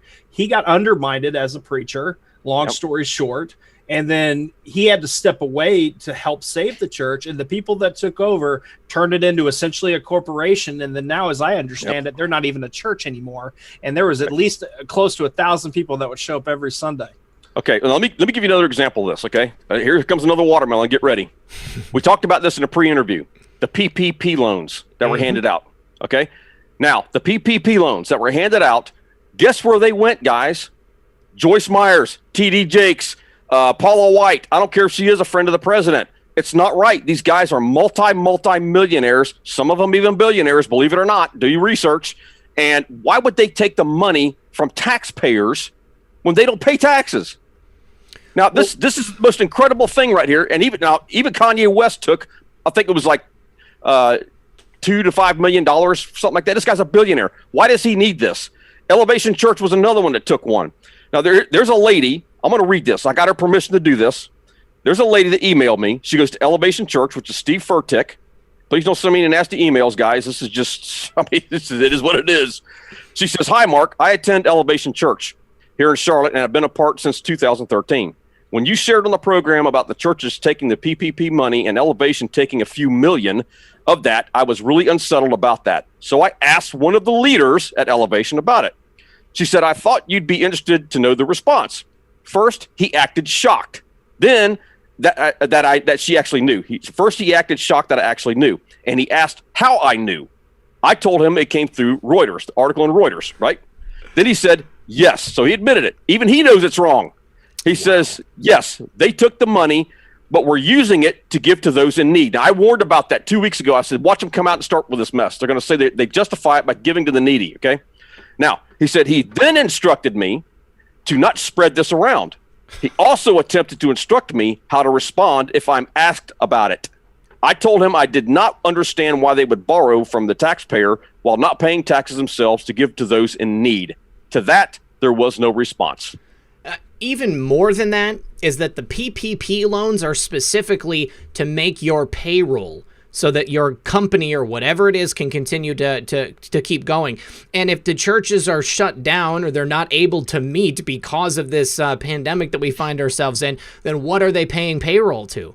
I mean, how much of, I want to know exactly what money went to whom in with all of that stuff. You know, so it's not only the churches too. You've got people like Robert De Niro receiving millions and millions of dollars for his companies. Kanye West. Who's giving this money out? Is there no accountability? And I've been calling for now, there needs to be an audit on these mega churches. It has gotten out of hand. Look, in the Bible, it talks about when Joseph came to Pharaoh, you know, he said, you're going to have 7 years of plenty, but you're also going to have 7 years of famine. What was that for, guys? That was to stock up so that the people would have plenty in time of famine. The church is supposed to be giving money out. Mm-hmm. These mega churches have had millions coming in for how many decades? And now all of a sudden people need money. The money's supposed to be going the other direction to help those that have been giving to those ministries for years. Maybe people need to start asking for their money back. Absolutely. Maybe they need to start demanding, where's my money going? We need to have an audit. I think you shared my pre-interview. Who's got the audit? Steve Mnuchin, full audits planned on PPP loans of more than $2 million. And this came out in response to several large corporations who took a lot of money from these initial PPP loans. And you know, I honestly, somebody in the chat said, why would Trump allow this? Well, first of all, our federal government is a large bureaucracy. There are many different federal agencies who have specific tasks that they are assigned. President Trump is trying to run the country, and he has to trust that each of these agencies are going to do what they're supposed to do. Steve Mnuchin is the guy who is going to be going after these people because he's running the Treasury. This is where the audits are going to happen. I honestly think that a good portion of this was a large trap that was set for these people, because as soon as they found it out, they started going after them. And now, you know, the churches, it's illegal for them to even take the money and then disperse it in the way that they claimed to be dispersing it. It's not supposed to be going to people to feed the needy. That would be the EIDL loan. The PPP loan is supposed to be their payroll so that they can keep their agents paid throughout everything. So, you know, this is going to be coming back to bite them in the behind, I think. Well, look, I have a guy that I do interviews with. He put in for a small business loan. He was denied because he didn't have any money. So you've got all these mega churches out here that are sucking this money up. So the taxpayers that are truly trying to start a business or run their business or keep up with their bit, they can't do it. So, you know, again, this is judgment on the church. I was hoping and praying that this money would be traced and tracked, and it sounds like it's going to be now at this point. They need to do an audit. Just break the audit. And look, you're going to see churches, I believe, they're going to go out of business. The doors are going to shut. And I don't want to panic people with that, but this is part of the judgment that's on the system. And what you're going to see happen now, guys, is you're going to see home groups break out, home congregations break out. This is where it's all going. We got home congregations, omegaministry.org is where we have a 12-week training class for free. They train you for 12 weeks. and they release you to start your own home congregation. We don't call it church, it's a home congregation. Look, churches today are not a church. They can label it all they want to. It is a business, guys. When you go back and you look at the Black Coat Regiment, back, they were the ones in the Revolutionary War. It was a pastor who fired the first shot. The pastors back then would guard their flock with their lives. A contrast in today's time. The pastors, they wouldn't do anything like that in today's time. These guys are so weak, need milk toast at this point. They would do anything, though. They will do everything to protect the corporation.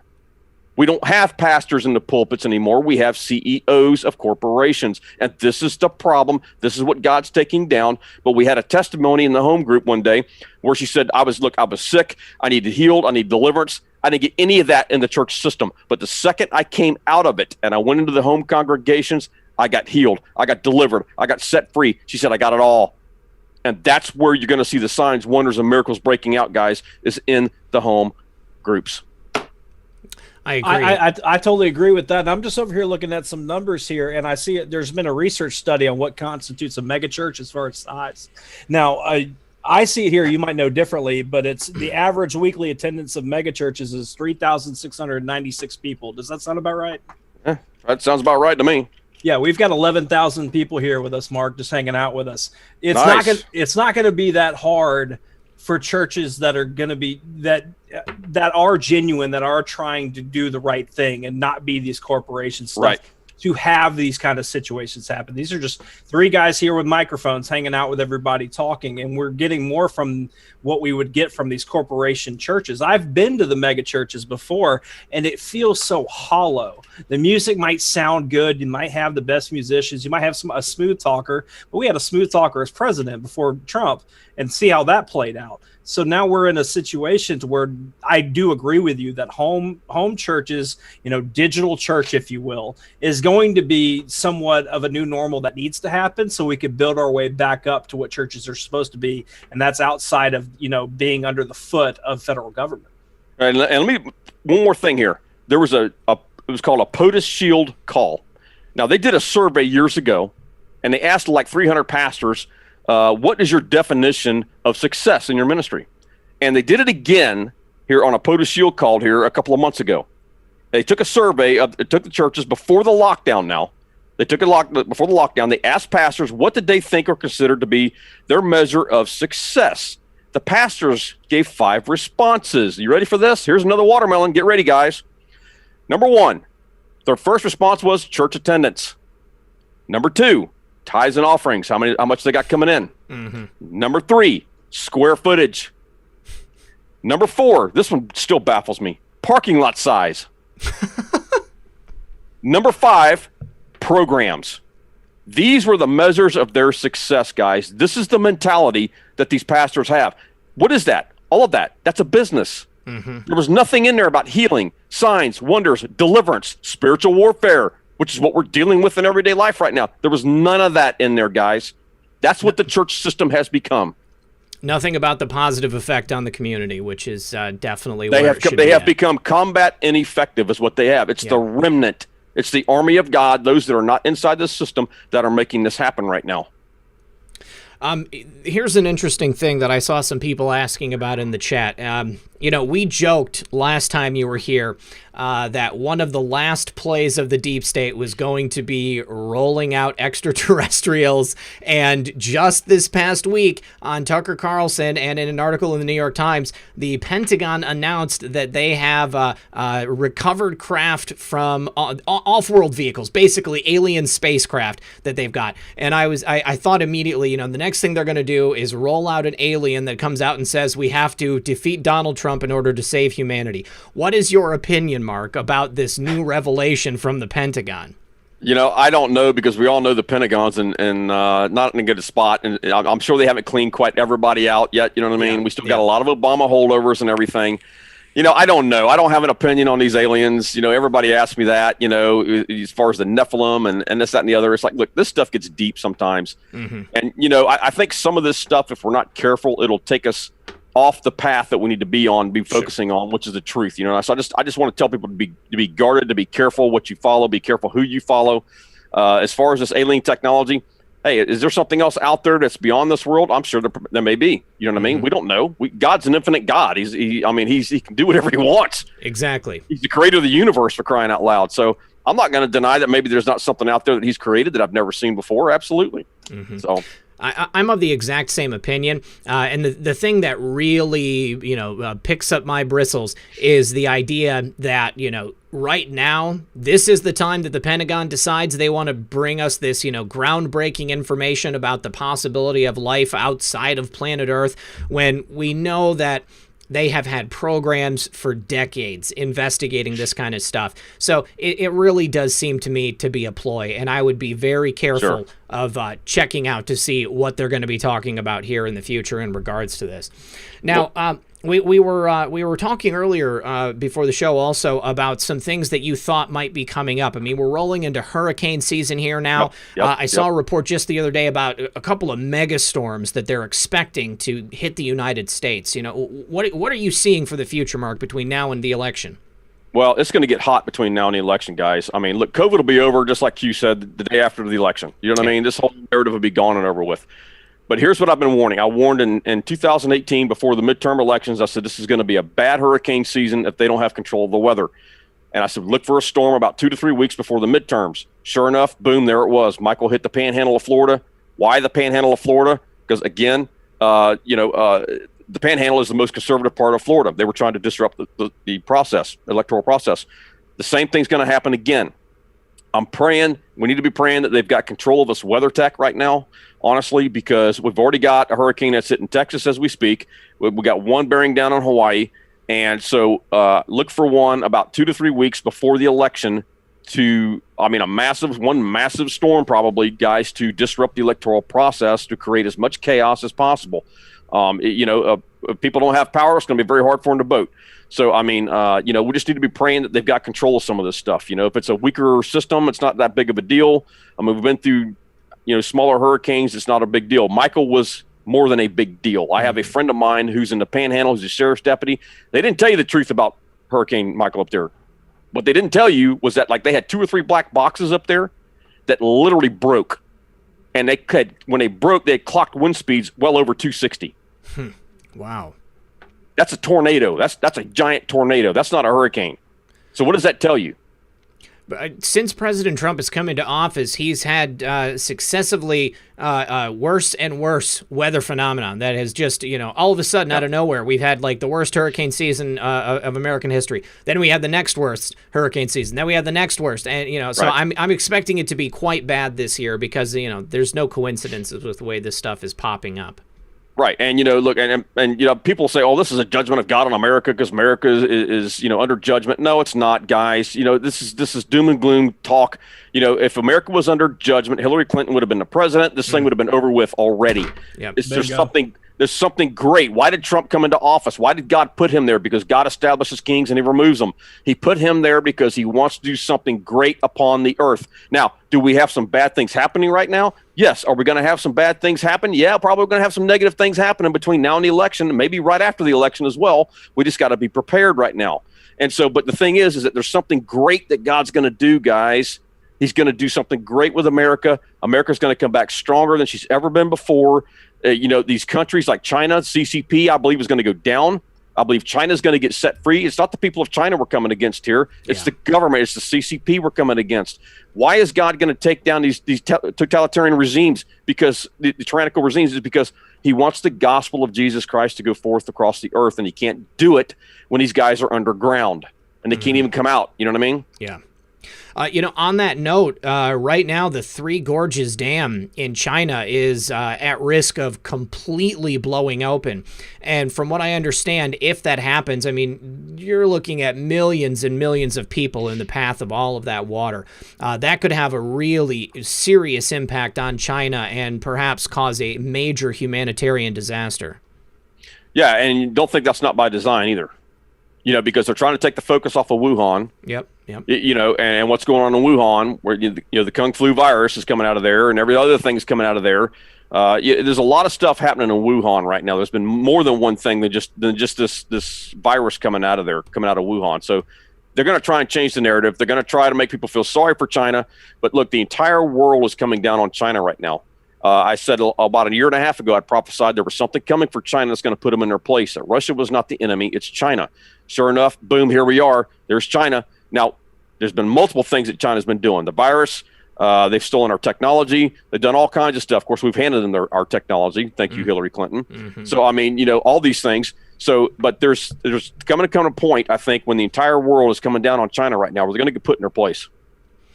One moment, I need to slow the chat down even more, because even with 11,000 people here, 180 seconds is still too much time. You guys, do me a favor, guys, just keep the chat on point so that we're not having just, random stuff in there. I want to have really constructive things in there so we can get some good questions for Mark. And if you guys have any questions that you want us to ask Mark, go ahead and throw those in the chat. I need to do a couple of quick thank yous. Yeah, while you're doing that, just go ahead, everybody, tag me. I'm paying attention to the chat. If you've got a question, I'll pick some out for everybody. Okay, appreciate that. Carol says, interesting information coming from Mark. The reason Arkansas now has a mask mandate leads back to a church congregation. So they're blaming it on the church. Let's see. Dalian San says, I'm at Inspired Living. God bless. Thank you very much, Inspired Living. Appreciate that. Also, Passions by Abby. Thank you very much. Also, Kimberly Coleman. Thank you very much. Jimmy Campbell. Susan. Thank you for that, Susan. Kathleen says, thank you for all you do. Linda, thank you for that, Linda. And if there's anybody that I missed, please forgive me. I don't always get them the way that I want, the way that I need to on PayPal. But David Oltman says the reckoning is coming on Cash App. My buddy Andy, what's up, Andy? Also, Kyle says, do you mind telling M3 I said hi? Methods, Kyle says hello. What's up, Kyle? Also, let's see. So, Wheezy Girl, you sent me a request to pay you $5 instead. I think you meant the other way around. Oh, there you go. And you fixed it. So thank you very much. I appreciate that, Wheezy Girl. And then Jennifer says, great show last night. We'll be sharing with my dad. That's awesome. So yeah, Mark, I don't know if you got a chance to see the show that we did last night, but there's this horrific situation taking place. An American father with dual citizenship in Switzerland. He has an ex-wife whose stepfather is the great-grandson of Joseph Smith of the Mormon Church. And they are apparently very big in Arizona. And they left the United States, went to Switzerland because the grandfather was he was abusing the children. So once they got there, apparently their sway is so great that they worked in conjunction with the American embassy there in Switzerland and the Swiss authorities to have the children stolen from the home. They took them. It's been 3 years now, and they're experiencing some really horrific things, and nobody's doing anything to help them about it. So this is something that I wanted to ask you specifically to pray on for Neil. Neil Suits is the name of the two children. And I want to ask everybody here, please, we need you to tweet, we need you to call, we need you to write to Secretary Pompeo, we need you to write to Attorney General William Barr. These people don't know what's happening to these kids because these gatekeepers at the embassy and in the Swiss government are stopping the information before it gets to the right people so that something can happen about it. But it shows the structured nature of the way these people are using these children as currency and not caring about the fact that this man's rights are being totally violated. Well, I think we're going to find out a whole lot more where that came from. You know what I mean? As who's been involved. I've been warning people for a long time. You're going to be surprised who's been involved in a lot of this stuff, whether it's, it could be hospitals, could be churches, seminaries, some of these big names would be involved in some of this child trafficking. We just don't know yet, but it will come out. I just had a lady on one of the shows that we do. Her name is Gina Phillips. She is a counselor for SRA victims, satanic ritual abuse, and she deals with deprogramming those that have been programmed. You want to talk about somebody who could blow it out of the water and explain to you how the exact methods that they use for MK Ultra and what they do, because the question keeps coming up all the time with me. What about Kanye West? What about Kanye West? I get asked that all the time. And, he's a Christian. And so there's a part I'm saying, look, he's not to be trusted, period. We know The rappers are the worst of the worst, what they have to do to get that high up. If this man has given himself to Christ, that's great. That's wonderful. But he's not to insert himself as a leader, as a worship leader inside the church system. And notice who he partnered with, Joel Osteen, to do this with. Now, she explains this very well, that when they mind control someone, they get fragmented into 100 different pieces, literally 100. Yep. And she said that one part of him may want to serve Christ, but the other 99 or whatever it is still serving the Illuminati at night, or the devil at night, and he does not even know it. This is why you can't trust them until they have complete and total deliverance. So, but the mind control, like Black Lives Matter, most of these people that are on the street, she said the black umbrellas that you see all the time in the videos, she said those are the handlers. They're activating their programming that if they don't get violent, that now they will activate the other piece of their soul, if you will, that's floating around, that will torment them until they get violent.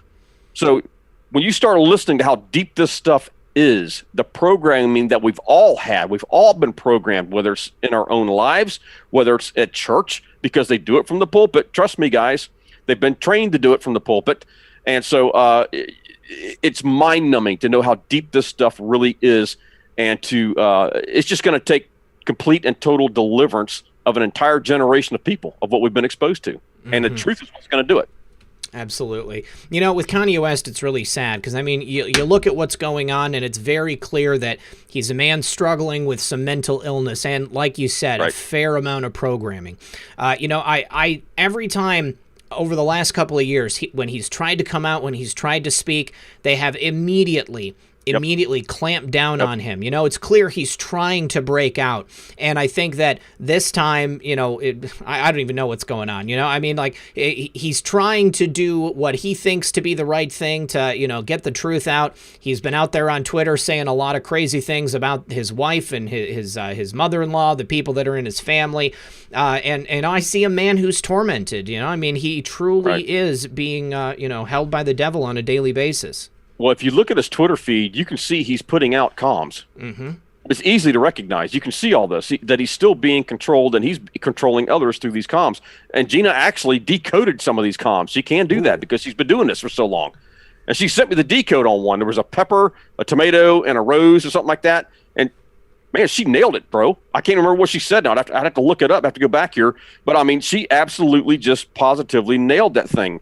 And it was just – it's incredible of just how much these guys are still being controlled. You know, he came out the other day and he had all kinds of he went on a Twitter rant or something like that, and it was just it was really strange. You know, I don't know. I'm trying to find it here, man. Is this it right here? Yeah, there was one with him and Elon Musk. One was an orange, and they swapped heads on the bodies. Was one. And because she says that something like that, they keep pulling him back. This is what it was. I got it right here. Kanye is the bell pepper. Kim is the flowers. The tomato is their offspring. Together, veggies make the main ingredients for a green Bloody Mary. Kanye is lauding Kim as rich and powerful. Kim is the flower that becomes Bloody Mary. The Bloody Mary program turns the rose into thorn. Kim is loved by all, but the food combo makes a green Bloody Mary. The green Bloody Mary turns loving Kim, the rose, into the thorn. The Kim becomes Bloody Mary, the Dark Queen. Mary I of England got the nickname Bloody Mary because of her prosecution of Protestant heretics. She burned hundreds of Protestant at the stake for being heretics. The color green is the green chaos that she has spoken of about in other decodes. It's the chaos unleashed all over the world and used to traumatize humanity. So she goes on to more there, but that's the programming. If you go to that's why I said he can't be trusted right now. He's not been completely delivered. So until that happens, he's not to be trusted. Absolutely. Now, William on PayPal wanted us to discuss the FEMA clergy response teams again. We did talk about this in depth last time, but just for anybody who may not have heard last time, Mark, tell us about that. Yeah. Okay. The FEMA clergy response team was we don't know what happened to it at this point. We know it still exists, but we think it's under NVOAD. It'd be NVOAD. And so, but the FEMA clergy response team, a whistleblower came out back in 2006 And we had tens upon tens of thousands of pastors across the United States signed up for this, and it bothered this guy because what they were doing was they were going to skew Romans 13, which says you have to submit to civil government, and the pastors were agreeing to basically spying on their congregation and turning it into the government. Well, when the government came to round them up, which they were going to do, it was the pastor's responsibility under the FEMA clergy response team to get their sheep, their congregation, to submit their guns and to submit to the civil government in the roundup. And the clergy would be there to console you when they took you to government intern camps and they separated you from your families. Now, that to me is the highest form of treason that you could possibly get, because your pastor is supposed to be the one that you can absolutely trust no matter what. Like kind of Q says, the ones you trust the most. But these guys are behind the scenes spying on their congregation. We already have some AI stuff going in some churches, facial recognition stuff going in churches. I think it's called Church IX. People can look that up. These churches are tracing and tracking. They're part of the tracing and tracking stuff with COVID. So this is why I tell people, if you have to sign something or you're walking into a church where they're logging this, who's logging this information? Who's capturing this information? Who's using it? When you walk in with the tracing and tracking or the facial recognition, these guys are not your friends right now, guys. If your churches are doing this. So, but we don't know. I've always wanted the list of names that are on that FEMA clergy response team. Nobody's been able to give it, but the guy who did the original interview had the documentation and had the handout of what the guidelines of the clergy response team and what they were supposed to do. But they will skew Romans 13, saying you got to submit to civil government. They use the Bible. Nowhere did Jesus Christ submit to civil government, ever. He fought it. You know what I mean? So. All right. We had somebody in the chat had, I lost it. Hold on. Well, when it comes down to everything that's going on with the president, you got a lot of people in the chat, people out in the world who are still very worried about things. They're worried about the president's safety. They're worried about whether or not he's going to be compromised. I saw somebody actually ask if they thought it was possible that the president might be taken out and might be used as by the Antichrist, to trick us. Yeah, no. So I mean, I want to get your take on it, just because we know how we feel, but there's still people out there who are wavering. Right. So this is why I tell people, be careful who you listen to, because there's too many YouTubers out there that are putting garbage out there right now, trying to pull people away from that. I get the emails every single day. Trump's not going anywhere. God's hand is upon him. He will not be assassinated. He's going to serve 2 terms. He will get in with flying colors, I believe, this next election. There will be another Trump in the White House at some point down the road. When that is, I do not know, but I know it's coming. So, I mean, God gave me that dream about Don Jr. I went public with that, and it was like 48 hours after I went public with it, he announced he was thinking about running for political office. Because when God gave me the dream, I saw him, and I didn't see him, but I knew it was JFK Jr. Now, I'm not saying JFK Jr. is alive or dead. I just think God was putting an emphasis on the junior. Now, could it be a junior ticket? Yes, it could be. It could be a junior that hasn't come on the scene yet. It could be Mike Flynn Jr. It's something like that. So this is where you have to be careful with the prophetic. You have to be really careful with it. So, Trump's not going anywhere. Nothing's going to happen to Trump. Good. Glad to hear. Glad to hear you reinstate that. All right. Now, as far as the next Trump, do you think that 100% it's Don Jr.? Do you think that there's any possibility it could be other people? Because I see a lot of people kind of pushing for Ivanka. I'm a little nervous about the idea of Ivanka getting into politics, because she's a lot more to the left than President Trump or anybody else in the family appears to be. She could be the first female president at some point. I don't know. It could be Barron down the road. It could be Eric. It could be a dynasty for all I know. I don't know. God hasn't taken me that far down the road yet. I just know there's another Trump coming. And when he showed me Junior, maybe he's the first one to kind of go in there, the next one. He's on deck, in other words. I don't know. But when that is, I don't know. I personally think that makes the most sense. Yeah, I can definitely get on board with that. Now, I want to get your thoughts and feelings on Mike Pence, because Pence is a very divisive figure in this whole play.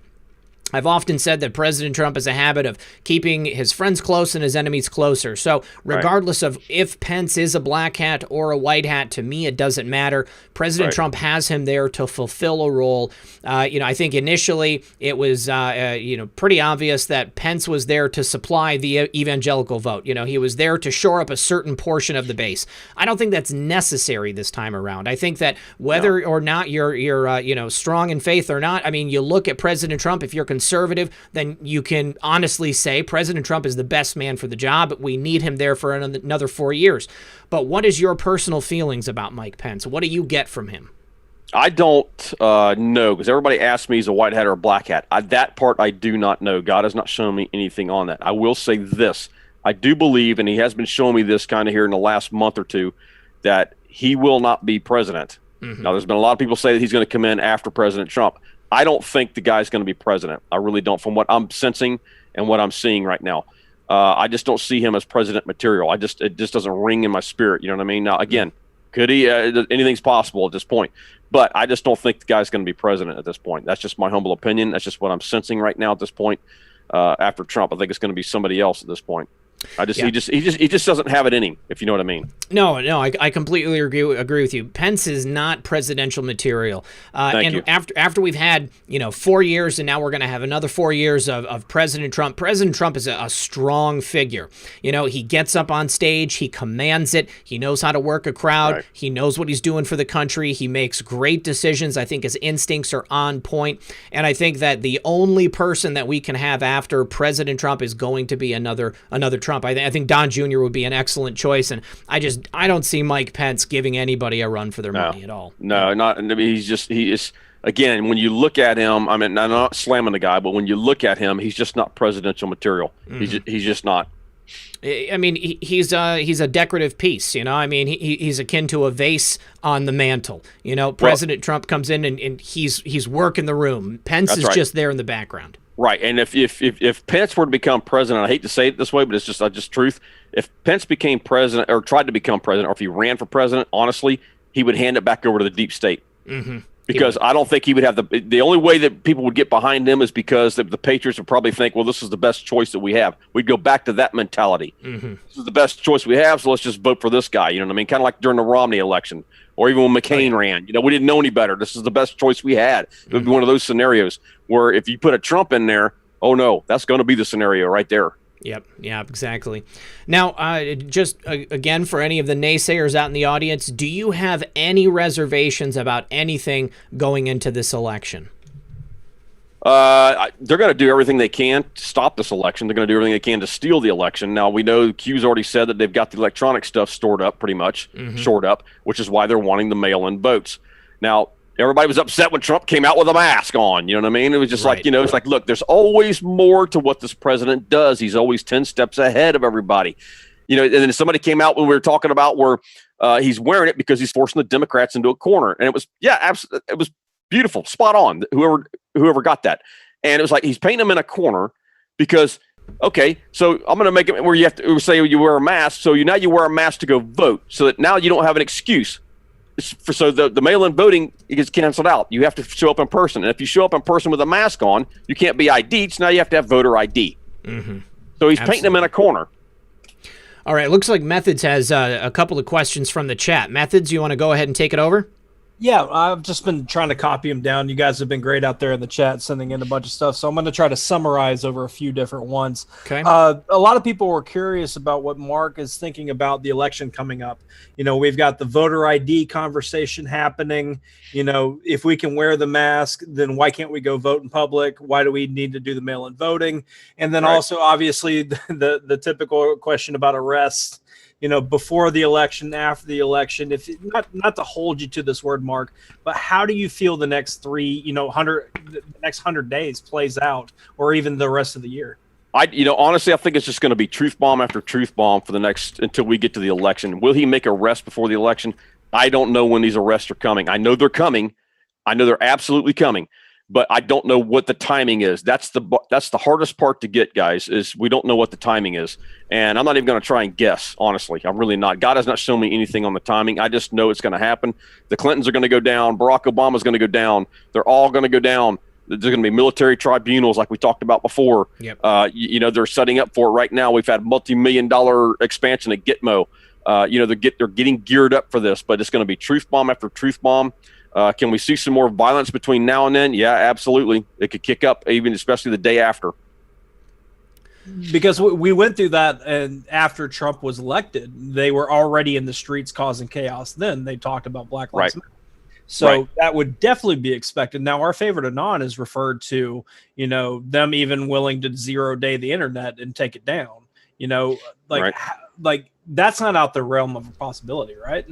That's not out of the realm of the possibility, because look what Q has been talking about, 3 days of darkness. I don't know if anybody's really come up with unless you guys can correct me on this, a really good interpretation of what that really meant. Maybe that's what that meant. Maybe it's the internet going dark for 3 days. I mean, we don't know. We're speculating. It's opinion. We don't know. But what I tell people is, if it does go down, don't get fearful.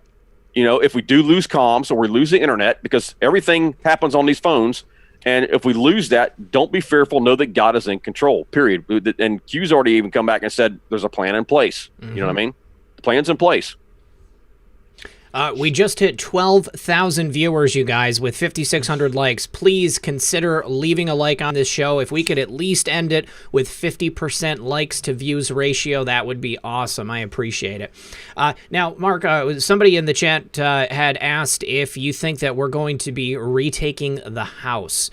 Do you think that's a possibility? I mean, I've speculated on a number of occasions with the way the Dems have allowed America to devolve with all of this chaos. I think it's going to push people to bring in new people into the House and in the Senate. I think that we're going to see Republicans sweep it here in November. Right. Yeah, absolutely. Because we won it in the 2018 midterms, believe it or not. We won it. Yep. It was stolen. And so I believe it was allowed to be stolen because, again, it's like Q talks about, if I tell you something, or you guys out there, you guys may or may not believe me. But if you live it out day to day, like we're doing with the masks, like we're doing with the tyrannical state and local governments now, because it's gone from a federal to state and local, because nobody was focusing on state and local elections. Guess what? They're going to be focused on state and local elections now. So, but yeah, I believe that, honestly, I think there's a good possibility we'll take the House again. You know what I mean? Take the House back and probably gain an even larger majority in the Senate. Because, I mean, look, when the truth comes out, because there's going to be Republicans involved in this as well. You and I both know it. Mm-hmm. In all these truth drops and these truth bombs that are coming. So, I mean, again, I think we're going to, because the Lord told me one time, he said, look, we don't have as many blue zones and blue states as you think you do. This stuff has been stolen for decades because the Democrats have controlled it. Now look what's happening. Everyone's eyes and ears are opening. The truth's coming out, the Great Awakening. Now we see that it's been stolen. You've got California rising up. I was this close from prophesying in 2016 that California was going to go red for Trump. I'm not so sure it didn't go red for Trump. So if they went back and actually researched that, I think it went red for Trump, because the Democrats know if they ever lose California, it's over. They're finished. And that's why you see such an all-out assault for California, because they know, I think personally, they've already lost California. California's red, period. They know it. Newsom knows it. Pelosi knows it. And this is why they're trying to shut and clamp California completely down.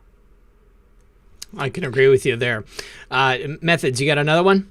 Let me see what's going on here, because a lot of great questions out there. Just a quick one. Carmenon had asked earlier, how do you know if your church is a 501c3? And I imagine most of them are, but probably about 96% of them across America are. You just have to ask like your treasurer or your pastor, and just be prepared for what's going to come after that. Because let me tell you, if you bring that stuff up, I have seen it manifest, and those demons are nasty. All right. And then just real quick, Jerry Seymour in the chat just asked, what about John Roberts on the Supreme Court? Can you ask Mark about this? Is there anything that you have as far as John Roberts in general? Like anything you feel about it? Well, we talked about this pre-interview. There's a John Roberts on the Epstein flight log. Nobody can prove that it's actually him. It's a very common name, so we can't even go there right now. I think John Roberts at some point, I know that the whole FISA thing is probably what's going to get him probably hammered. Right. There's, I prophesied there would be 5 Supreme Court justices that are coming. Trump's got 2 already. So we got 3 that will be caught in some type of a scandal. We don't know what that is. And we may never even know what that scandal is. They just may quietly retire, and that's all we're going to know is they retired out. Can you imagine having a scandal and removing 3 Supreme Court justices, especially RBG? It would start a civil war. Oh, yeah. So there's going to be a lot of stuff. We'll see people resign or step down. We may not even know what that scandal is, guys. You know what I mean? They're just going to be gone. I'm looking forward to this. President Trump getting the chance to stack the Supreme Court with all conservative justices. If this happens, first of all, if he wins in November, then I think it's a foregone conclusion. I mean, it's going to happen. We're going to have a couple of different retirements. We're going to perhaps have a death. I think that John Roberts is going to get forced out of there. And to your point with the FISA stuff, I mean, he was deeply involved in all of that. Yep. And all of the moves that he's made, the decisions, the opinions that he's put forth in the Supreme Court have just shown everybody that he's clearly controlled. And methods, not so shocking to hear that George Soros called out John Roberts as a sympathetic voice. Now, someone in the chat keeps asking, what's your opinion on counter protests? I see what's happening right now in the streets, and I don't think we need to give them any more reasons to have any clashes. I think they're doing a good enough job showing that they're not peaceful protesters. I think we need to let that play out. But what do you think about it? Yeah, no, I wouldn't engage these guys. Now, look, you do what you have to do to protect yourself and your family. I'm a big Second Amendment guy. Carry everywhere you go, guys. Walk away from this stuff. If you don't need to be there and it's clashing like that, the best way we can do this right now is like what we're doing right now, through social media, whatever means we have. You talk to your neighbors, talk to your friends, but, stay away from the violent classes right now if you can help it. We don't need to escalate things right now because the last thing we want is a shooting war because we'd never recover from that if it started. Okay. All right, John House says, please take the if word out of Trump re-election. I've already told everybody that I think Trump is going to win, but it hasn't happened yet. Yeah. So I'm just trying to be fair in my language. All right, guys, at the what methods? You got another one? No, I'm just saying, like, real quick. If we were to say when Trump's elected, we get called complacent. That's right. So it's a lose-lose situation on that. I know the feeling. Trust me. Yeah. I get the emails. Truthfully, I believe that President Trump is going to win another 4 years in the office, and I think that it's going to be exactly what we need. And as far as the timeline, whether it happens before the election or after the election, it's going to happen exactly when it needs to. Mark, another incredible show, sir. Thank you so much for coming and hanging out with us, and I really appreciate you agreeing to do this election special all the way up until November. Tell everybody once again how they can find you online and what they can do to catch your shows. They can catch me on my Twitter feed. I usually put them all on my Twitter feed. My YouTube channel is called Mark Taylor Official. There's a lot of frauds out there stealing my stuff, especially cartoons. Don't mess with them. My prophetic words are at sword, S-O-R-D, rescue.com. And then my business website is sword, S-O-R-D.us. All right, awesome. Methods, thanks again for another great show too, Mark. It's always a pleasure. Thank you to everybody in the chat who showed up tonight. Please leave a like, share it on your way out. Thank you to the mods for keeping it comfy, and we will see you again tomorrow at 6 p.m. for another edition of Red Pill News. Good luck, everyone, and God bless.